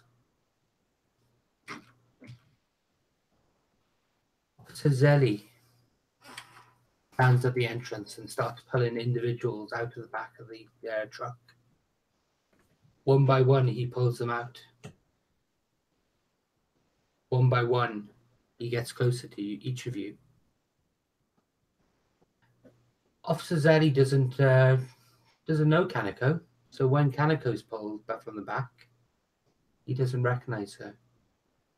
I whisper to Soja to go before us and create a distraction.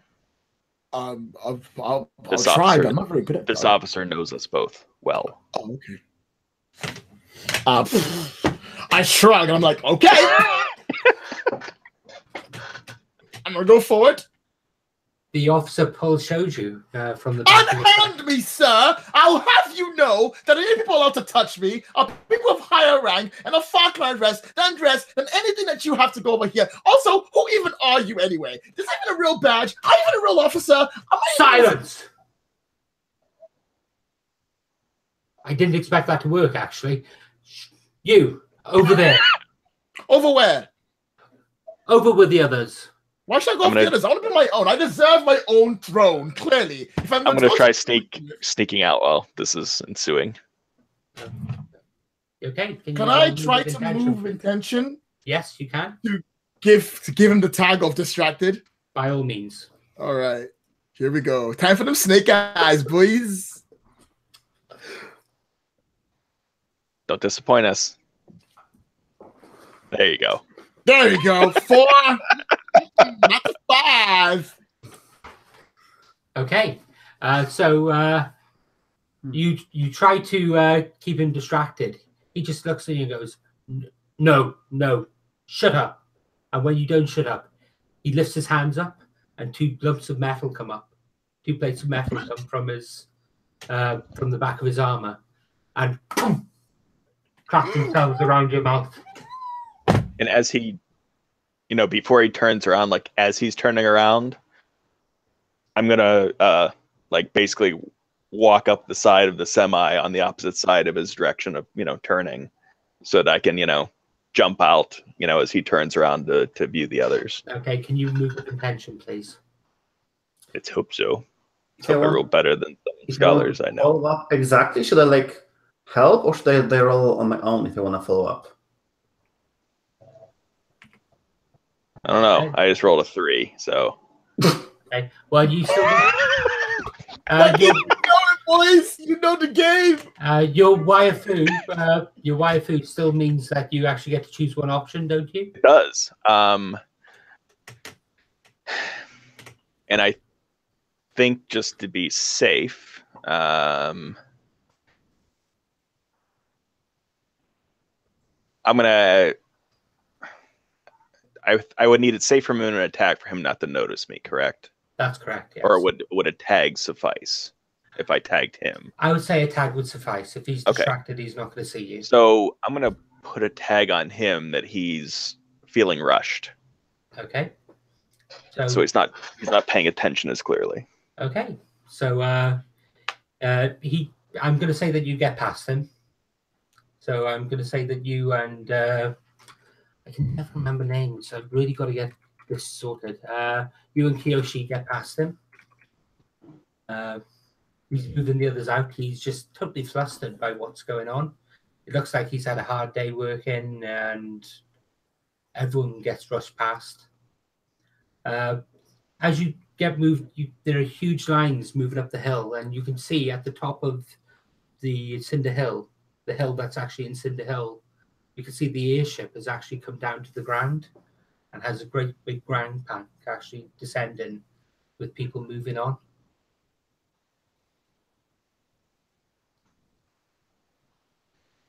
So they're getting on or off the air ship in Cinder Hill? They are getting marched on to the airship. Okay. You can also see that the chief at the actual entrance to the gangplank, the chief of police is there with a very thin man, very well pressed suit, with no hair but a top knot that rolls down around his shoulders, and wild tattoos of sea dragons and water dragons.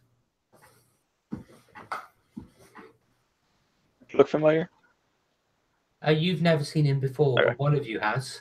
Unfortunately, the one who has currently can't speak because he has an iron plate clapped over his mouth. So, but like the path uphill is like free, yes. There was or are there police officers stationed? There are police officers basically lining the path and moving people along. They're moving them up to a staging area at the top of the hill. As they gather people up there, the gentleman in the business suit stands up on a small little platform. Oh, welcome, people of the Fire Nation. It is with great honor I am here to invite you to take up a new residence. Gone are your days of squalor. Gone are your days of begging.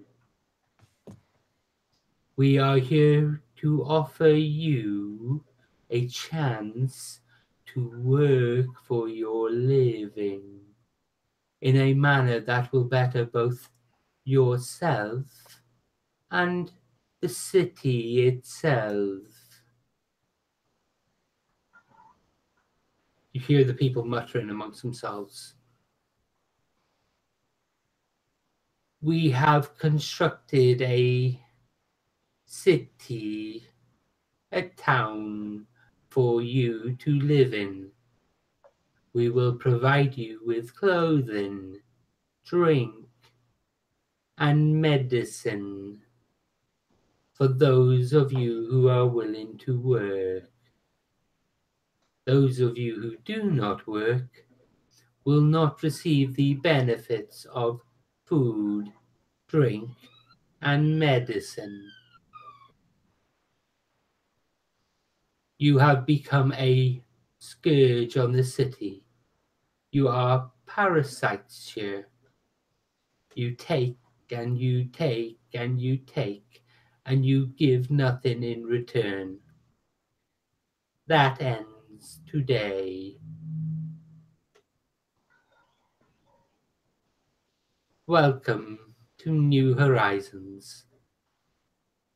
We look forward. Sorry, Steve. We look forward to seeing you complete our project. We look forward to seeing you complete the Rainbow Dam, the first hydroelectric dam that this city will have to offer.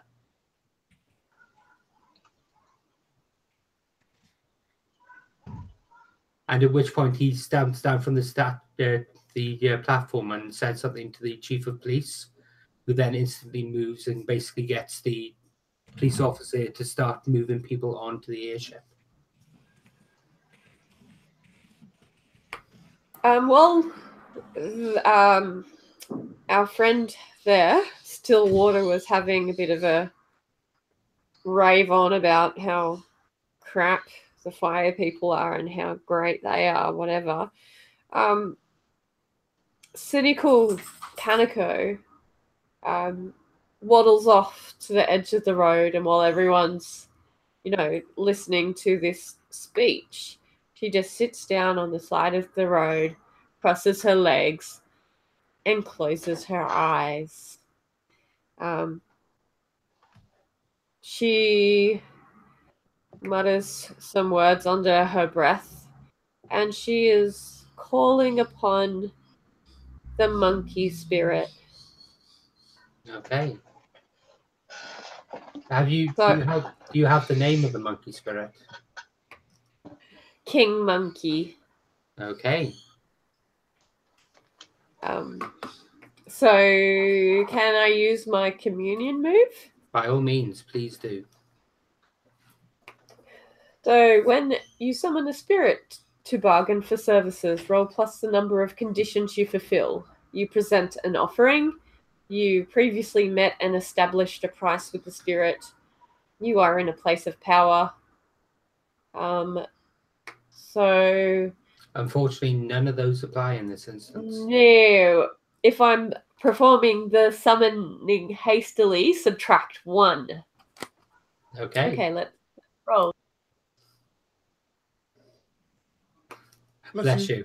And It's while she okay. rolls, yo, I'd like to spend my 2 of my materials to have recorded what he just said. Yep, by all means. Good, because I want to play that to him later. It's gonna be great. Okay. What I'll do Okay, is so I rolled an 8. okay. Minus 1. And do I use any of my things? What is it? Any of my stats? No, With you this kind of roll? No, you just roll based on the conditions you apply. Yep, so that's just a 7 then. Okay, so what does 7 on a communion roll do? There we go, communion. Okay, on a 10 plus, the spirit fulfills the bargain before payment is needed. On a 7 to 10, payment is required up front. So what are you asking for? I'm asking King Monkey to sabotage the airship and the plans of New Horizon. So if King Monkey wants to come around and prevent this airship from moving or frustrate and impede the activities, that would be ideal. Very well, and King Monkey. I can do this. I can do that. Oh yes, yes.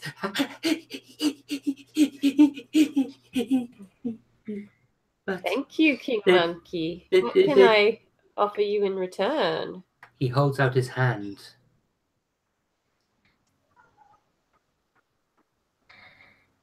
And he holds out a ring.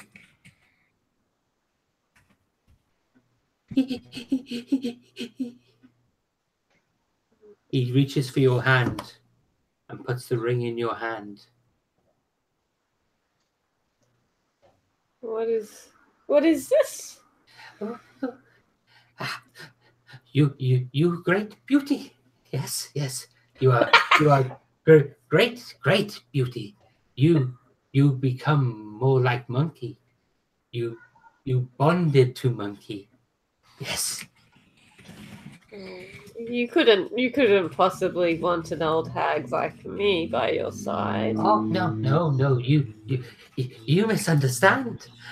I do not wish to be wed to you. No. I wish to be bonded to you. You become more like Monkey. Monkey become more like you. You wise. Monkey will become wise. Monkey will become wisest. Yes. But then I think if you take on too much of my characteristics, then you will not be yourself. You will not be the cheeky King Monkey that we all know and love. But you will.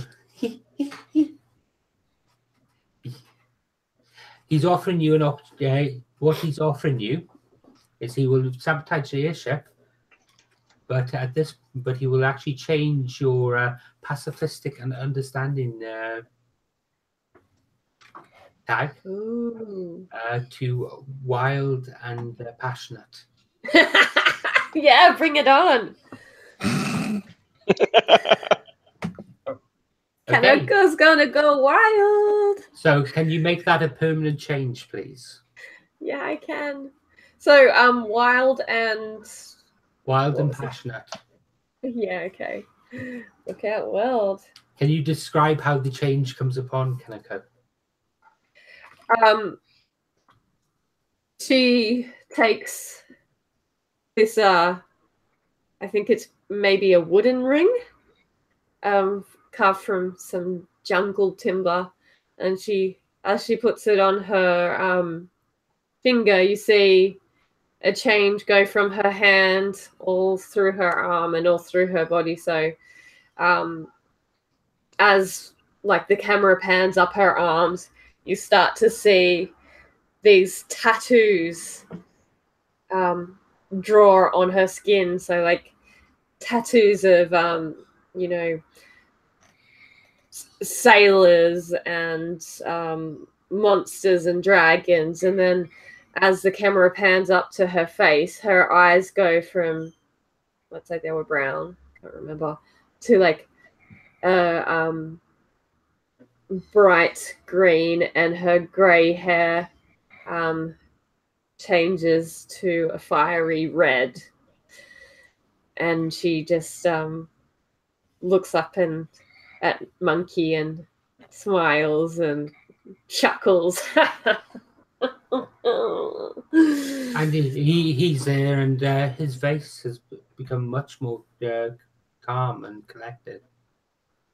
But we will do this. Okay? Yes, we will, Mr. Monkey King. Yes, we will. He bows and vanishes.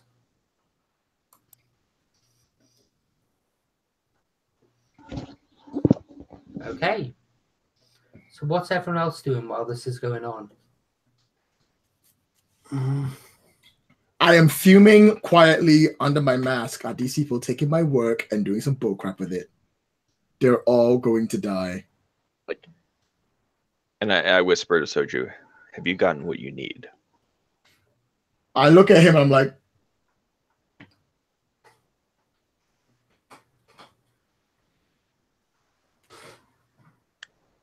and I pause, I start looking, I look back at like Officer Zelly, and I look at him, I'm so like, is he with us? Is he not with us? Is he okay? Is he cool? Is he bad? Like, that's the problem. Is he a friend? There's too many officers that are doing their duties.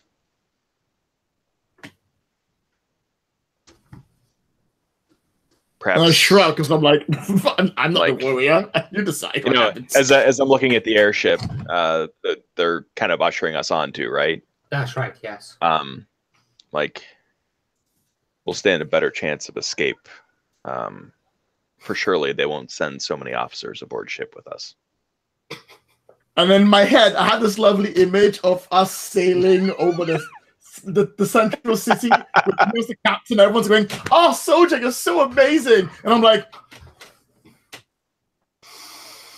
"Okay, you get pushed up the gangplank.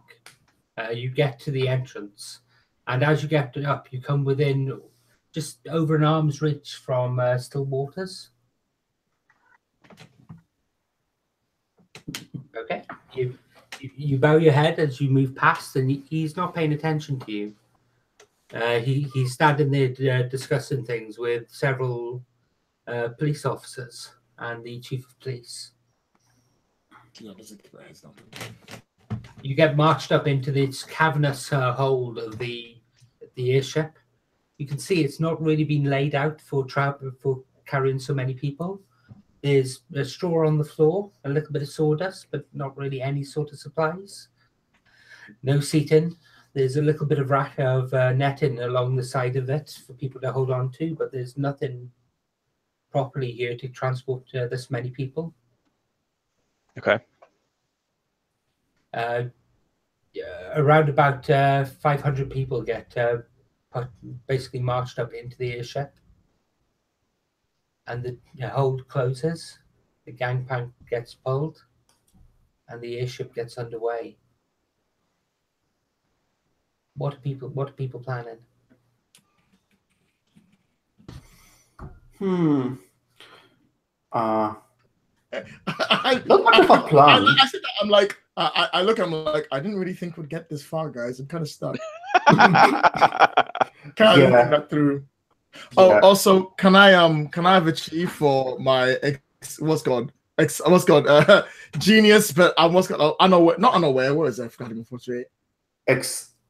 Excited and reckless. Excited and reckless for this terrible plan. Yes, you can definitely have a tree for this terrible plan. I appreciate it. And I go, I don't know what to do, guys. I didn't think this through. Yeah, I think because there are so many people around here, Kiyoshi would actually like touch the metal on his lips to like make it like not like fall down completely, but just like release him so that he can talk and do everything. That's fine. You don't need to roll metal bending for that. It literally comes apart in your hand. Yeah. And well, I think I haven't really talked with Kanoko, and she's like changed. So I think like Kiyoshi would like make her way to Kanoko and just like ask, Kanoko, are you well? You look different. Yes, young lady, I am doing great. I'm feeling so much better than what I have in years. Hey, do you think we should go find some boys? This is me right now. This is me right now. Okay, that's not what I actually meant by passionate. No, I know. But you know, Kaneko's feeling a bit youthful. Yes. And a bit like feeling like that kind of thing would be pretty inappropriate to be doing on a human transport ship. I think there are too many people right now. Maybe we should wait till we land and get where we are going, and then we can. I don't know. I think like Soju, like. Hey, so what's with the plan? Is it going according to your ideas? Yes. So what's the next step? Tomo comes over during this. I look around and I go, of course, because I'm reckless, my eyes go directly to Mei Ling, and I go, that's the plan.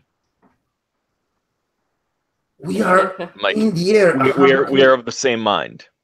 We are 100 meters in the ground, and you want to release the human bomb? Yes. And then? She will be sure to get us safely to the ground to spare herself. Totally. And then we can overpower this airship. Hey, look, guys, I don't think you should worry so much. I've got a friend on the job for us. Don't even worry. I reckon we should just, sit back and have some fun. At which point a shudder runs through the airship. All right, what? I'm sorry. What have you done? Scary. I know that's so scary, but did Kaneko just say let's have some fun? Yeah. Yeah, look, I have a really great friend. His name's King Monkey. He likes to have a bit of another shudder runs through the airship, and there's a grinding noise coming from the right-hand side. I look out. Is it on fire? You can smell rubber burning. I look over at Tomo and I'm like, "This is shouldn't how we die." Or if you had a friend, shouldn't they have done this while we were on the ground? Oh God.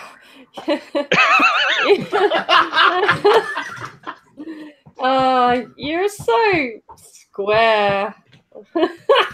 At this point, Kaneko is reaching up to some pipes overhead and like trying to grab them to like swing about, just having fun and laughing a little bit maniacally. And I like point at Melin. Plan B then? You know what? Yeah, plan B now. Go. Yeah. Kiyoshi just like makes her way to Melin and just like releases her from all the bonds. Okay, so you metal bend the bonds off her. Yeah. As soon as she gets free of them, she's, "What in the name of the great fire dragon do you think you're doing?" We're rescuing you. What is it we're doing? Yeah. She turns around and points at you, and she's apoplectic. I know. It's the third time. I get it. I'm sorry. It's just a relationship. You get captured. I have to rescue you. She walks over to you and she's literally nose to nose with you at the moment. You can see sparks coming off her eyebrows.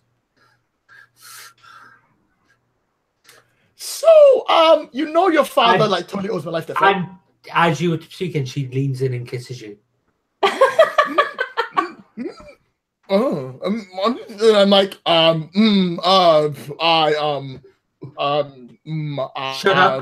Shut up. This didn't happen. Didn't happen. She grins a bit, but okay, so what is the plan? Well, I'm gonna live. That's what the plans. Like, we get to ground, we free these people. No, that's a terrible plan. I have a better one. We take over the ship, we fly into the middle of Central City, we crash land directly into the office of the mayor or whoever's in charge, one of the magistrates, and we show him this proof that I have. Like, and you think they're not in? You think they're not in on it? I bet they're not. I think this is a secret plan done by New Horizon, who have said they're doing something good for the community, and they don't know. Oh, you know what? Even better. Let's crash into the radio tower that's broadcasting everywhere and broadcast this message. And I play back the message of what the guy Stillwater said. Okay. So what's the plan? This is me asking now. What's the plan? So let's take over the ship. Yeah, before it crash lands. Probably really quickly. Fine. Let's do this. And Mei Ling, you can see the hair on her. She's got the Mohican, and it's a really close crop one, but you can see the hair stand up on the back of her head. Anyone standing near her can feel the electricity raising up around her. She looks up at the metal ribs that run the length of the ship. I will open. And I shake my head. I'm like, no, we need the ship to stay afloat. I will open the path to the control room. Please, just wait and vent there. And Kiyoshi would like get me where I can fry someone.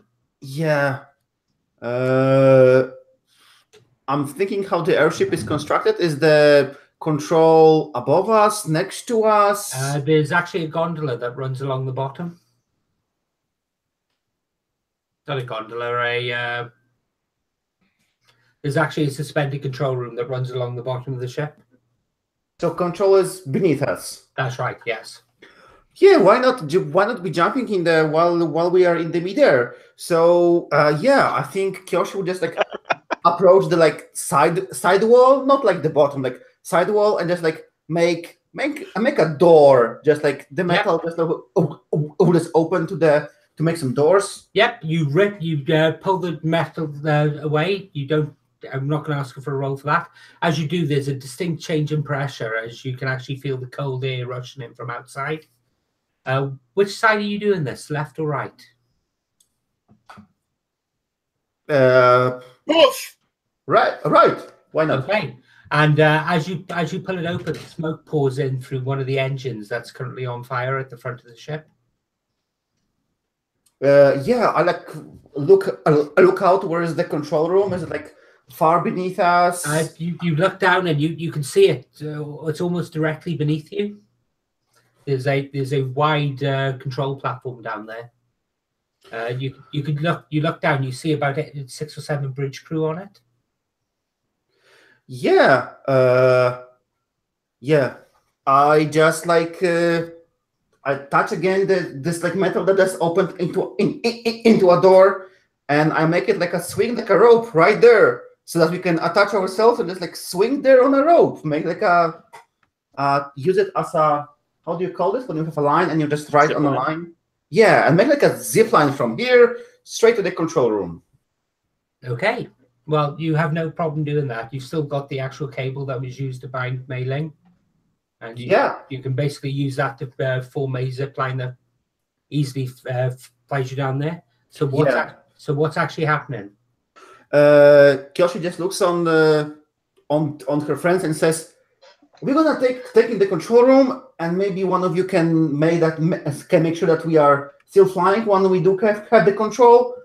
And I suppose that Malin is already like using the zip line, and just like Kyoshi just like tears her cloth, attaches the piece of cloth around the zip line, and just like follows Malin to the control room to make to take control of it. Malin jumps on the zip line, and as she goes down, you see electricity is actually arcing down the line as she's going, as she's holding it. That's why I'm like using some kind of piece of cloth right on it. As she lands, there's a huge strike of thunder, and electricity flows out over the platform. Can you roll move with intent, please? Yeah, time to follow from this zip line.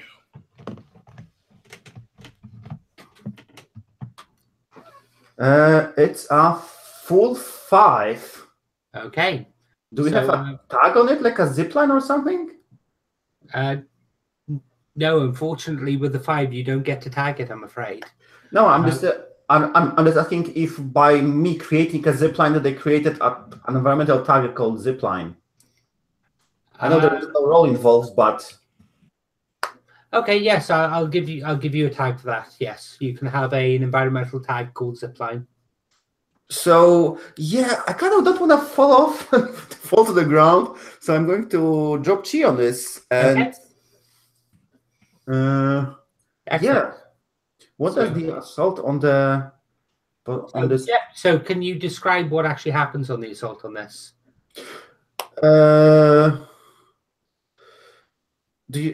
Does this move only covers me getting there, or me taking control over this place? Well, one of the options is you get to put a tag on the actual environment, on the people you're jumping up on. Yeah, so they didn't see the both of us coming in, and maybe I was like shocked by the lightning, but I just like land there and like use my flying turtle style to just like knock them out, and they are like I'm putting and the bridge crew is I'm looking for a word. Subdued, yeah, and the bridge crew is.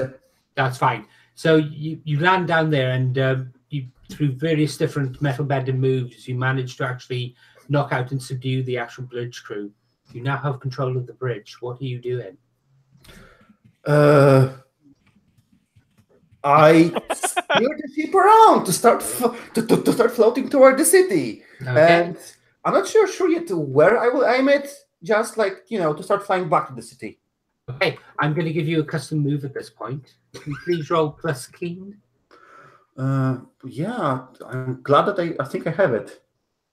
Keen is 1. Yeah, I'm rolling. Okay. What I'm thinking on a 7, 8, or 9, you can either choose where you can choose where you're going. You can know where the actual location you should be going is, or you can actually not gain the attention of the authorities on the way. On a roll of a 10 plus, you get to choose 2 of those. It's barely a 7, so I get to choose where I'm flying. Yes, that's right. Yes. Someone said if there is any radio tower, it definitely must be. Shit! I just closed the email box. This like air district with the tall buildings. That's right. It'd be in the Eyrie. It'll probably be the house mounted on the House of Clouds, which is the temple at the top of it. Yeah. So I think Eyrie is over there. So I'm flying over there. Okay. So as you start moving towards the House of Clouds, as you get closer, you can see several small figures actually disattach themselves from the buildings. And you can see several air nomad monks on gliders actually moving around the airship. They appear to be actually trying to put out the fire on the broken engine. And you come creaking in, you come creaking in, and you know how to fly. There's only one problem. You don't know how to stop. Yeah, I believe Soja, that- do something. So the folk in the cargo bay, as they watch on, they can see this giant nomad temple grows bigger and bigger and bigger at the front windows as you're getting closer and closer and closer, and you don't appear to be stopping. I'm looking around for a plan. The controls. I have to get the controls. Get me to the controls. I will take you to that zip line and take you down to the controls. Thank you, because I'm not doing that zip line. That is going to get me killed. Like I literally grab you and like you know. I'm not going to give you a roll for that. You get down to the Okay. controls. All And I right. put you in. And I will start looking for some way to stop this thing as he's looking for some way to stop this thing. Pull all the levers. Soju, we are close to the radio tower. It's right in front of us. I can see that. There's a crash and a vibration runs through the entire length of the airship as it knocks into the radio tower. The actual tower comes in lodged against the pylons that hold the engines to the airship. As it crashes, you can see people opening up the hatches and the cargo bay ramp, and it crashes to the platform right at the base of the House of Clouds, and you can see the people on board rushing actually onto the platform itself to get off the ship. Like I don't know if we were improving the situation. Cross that bridge when we get to it. Yeah. Soju, you are not getting me any closer to being back into the academy, but let's complete this plan. We are almost there. Just hang on 1 sec. People are Okay. safe. Let's go. Okay, you are within easy reach of the actual radio tower, but it will require actually climbing out onto it. We'll do it. Okay, can you move within? I 10, will please? leap ahead first. I want to see if I can they have guidelines and stuff on the side of the ship. I want to see if I can secure one of those for others. By all means. In which case, can you roll within? Can you move within 10, please? Yes, 11. Okay, you can place a tag on this ship if you like. So I want to paste the environmental tag of moored. Is that the right word? Moored is perfectly fine. Yes. And then maybe say that we are safe from imminent attack. Maybe they just haven't.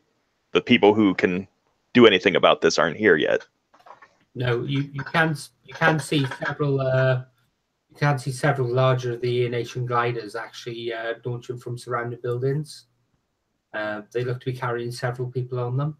They look more concerned with the fact that the ship appears to be on fire rather than actually On fire and attached to one of their buildings. Yes, Yes. I'm sure that's a detriment. Okay. I yell, hurry up. Okay, shows you. Can you please roll move with intention? All right, let's do this. Here comes the wonderful Shoju roll. That's going to be a snake eyes once again.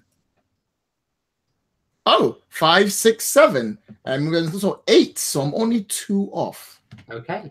Can I try to help and attach myself to the result? Well, I would say that you are moored at the moment. So if you want to spend a chi, Oh, yeah, Shasmanachi. Why not? yeah, you can move that up to a 10. And that allows you to get out onto the actual antenna. Woohoo! So in order to connect your device to this antenna, you're going to need to use a material. Yep, no problem. Oh, wait. I am out of materials. I thought you I've used everything at this point. I thought you had one left over. Oh, no, you're right. I have 1 left over. I have exactly 1. Yes. So, there we go. I kept track. Thank you. I appreciate it. I attach it, turn it on, Okay. boost it up. Okay, and now can you please roll speak honorably? Okay. Oh boy, here we go.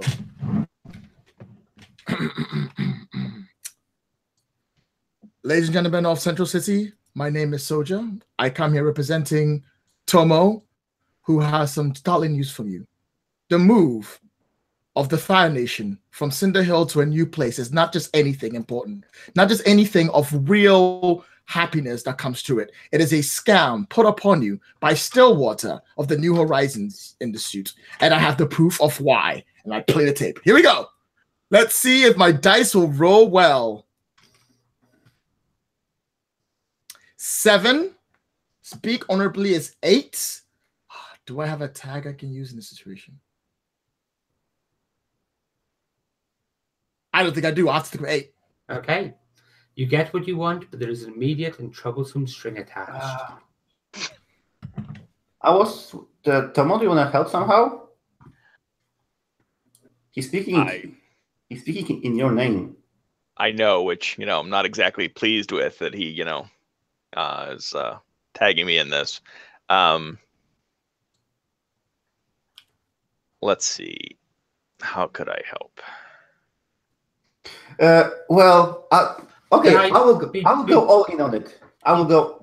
Before you do that, can I offer you the potential devil's bargain here?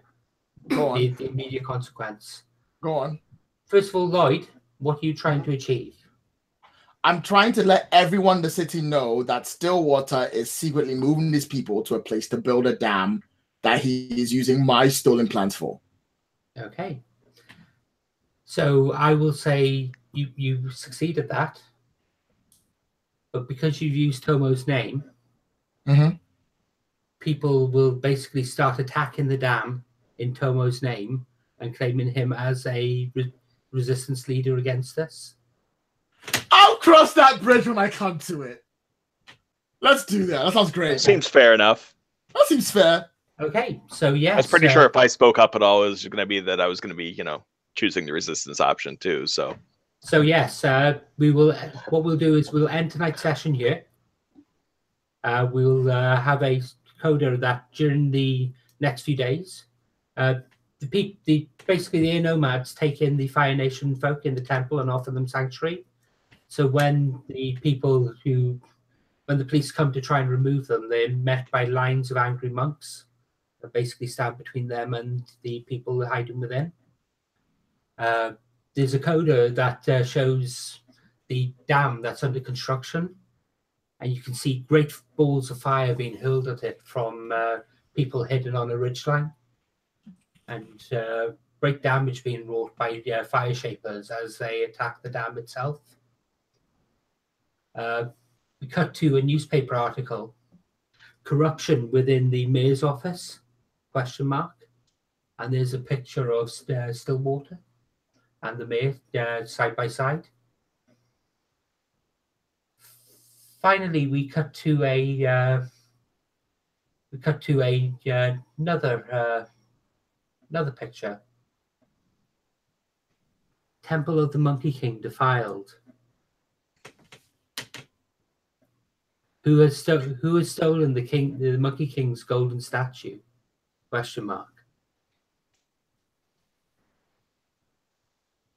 And I think, given that we're actually at time now, I think we should call it a day there. It's been a bit rushed tonight. I didn't pace the story quite as well as I'd hoped. Took a little bit longer to get people into position for it, but we will be concluding the story next week. I understand we've got Lloyd, we've got Pavel, and we've got Steve next week. Nope, I'm not here. It will be Ellen and Rich. Oh, sorry, we've got Ellen Rich. Okay, I do apologize, Pavel. I didn't realize I got that the wrong way around. So we will be continuing the story from what's happened tonight next week and concluding it at that point. I'm going to stop the broadcast now.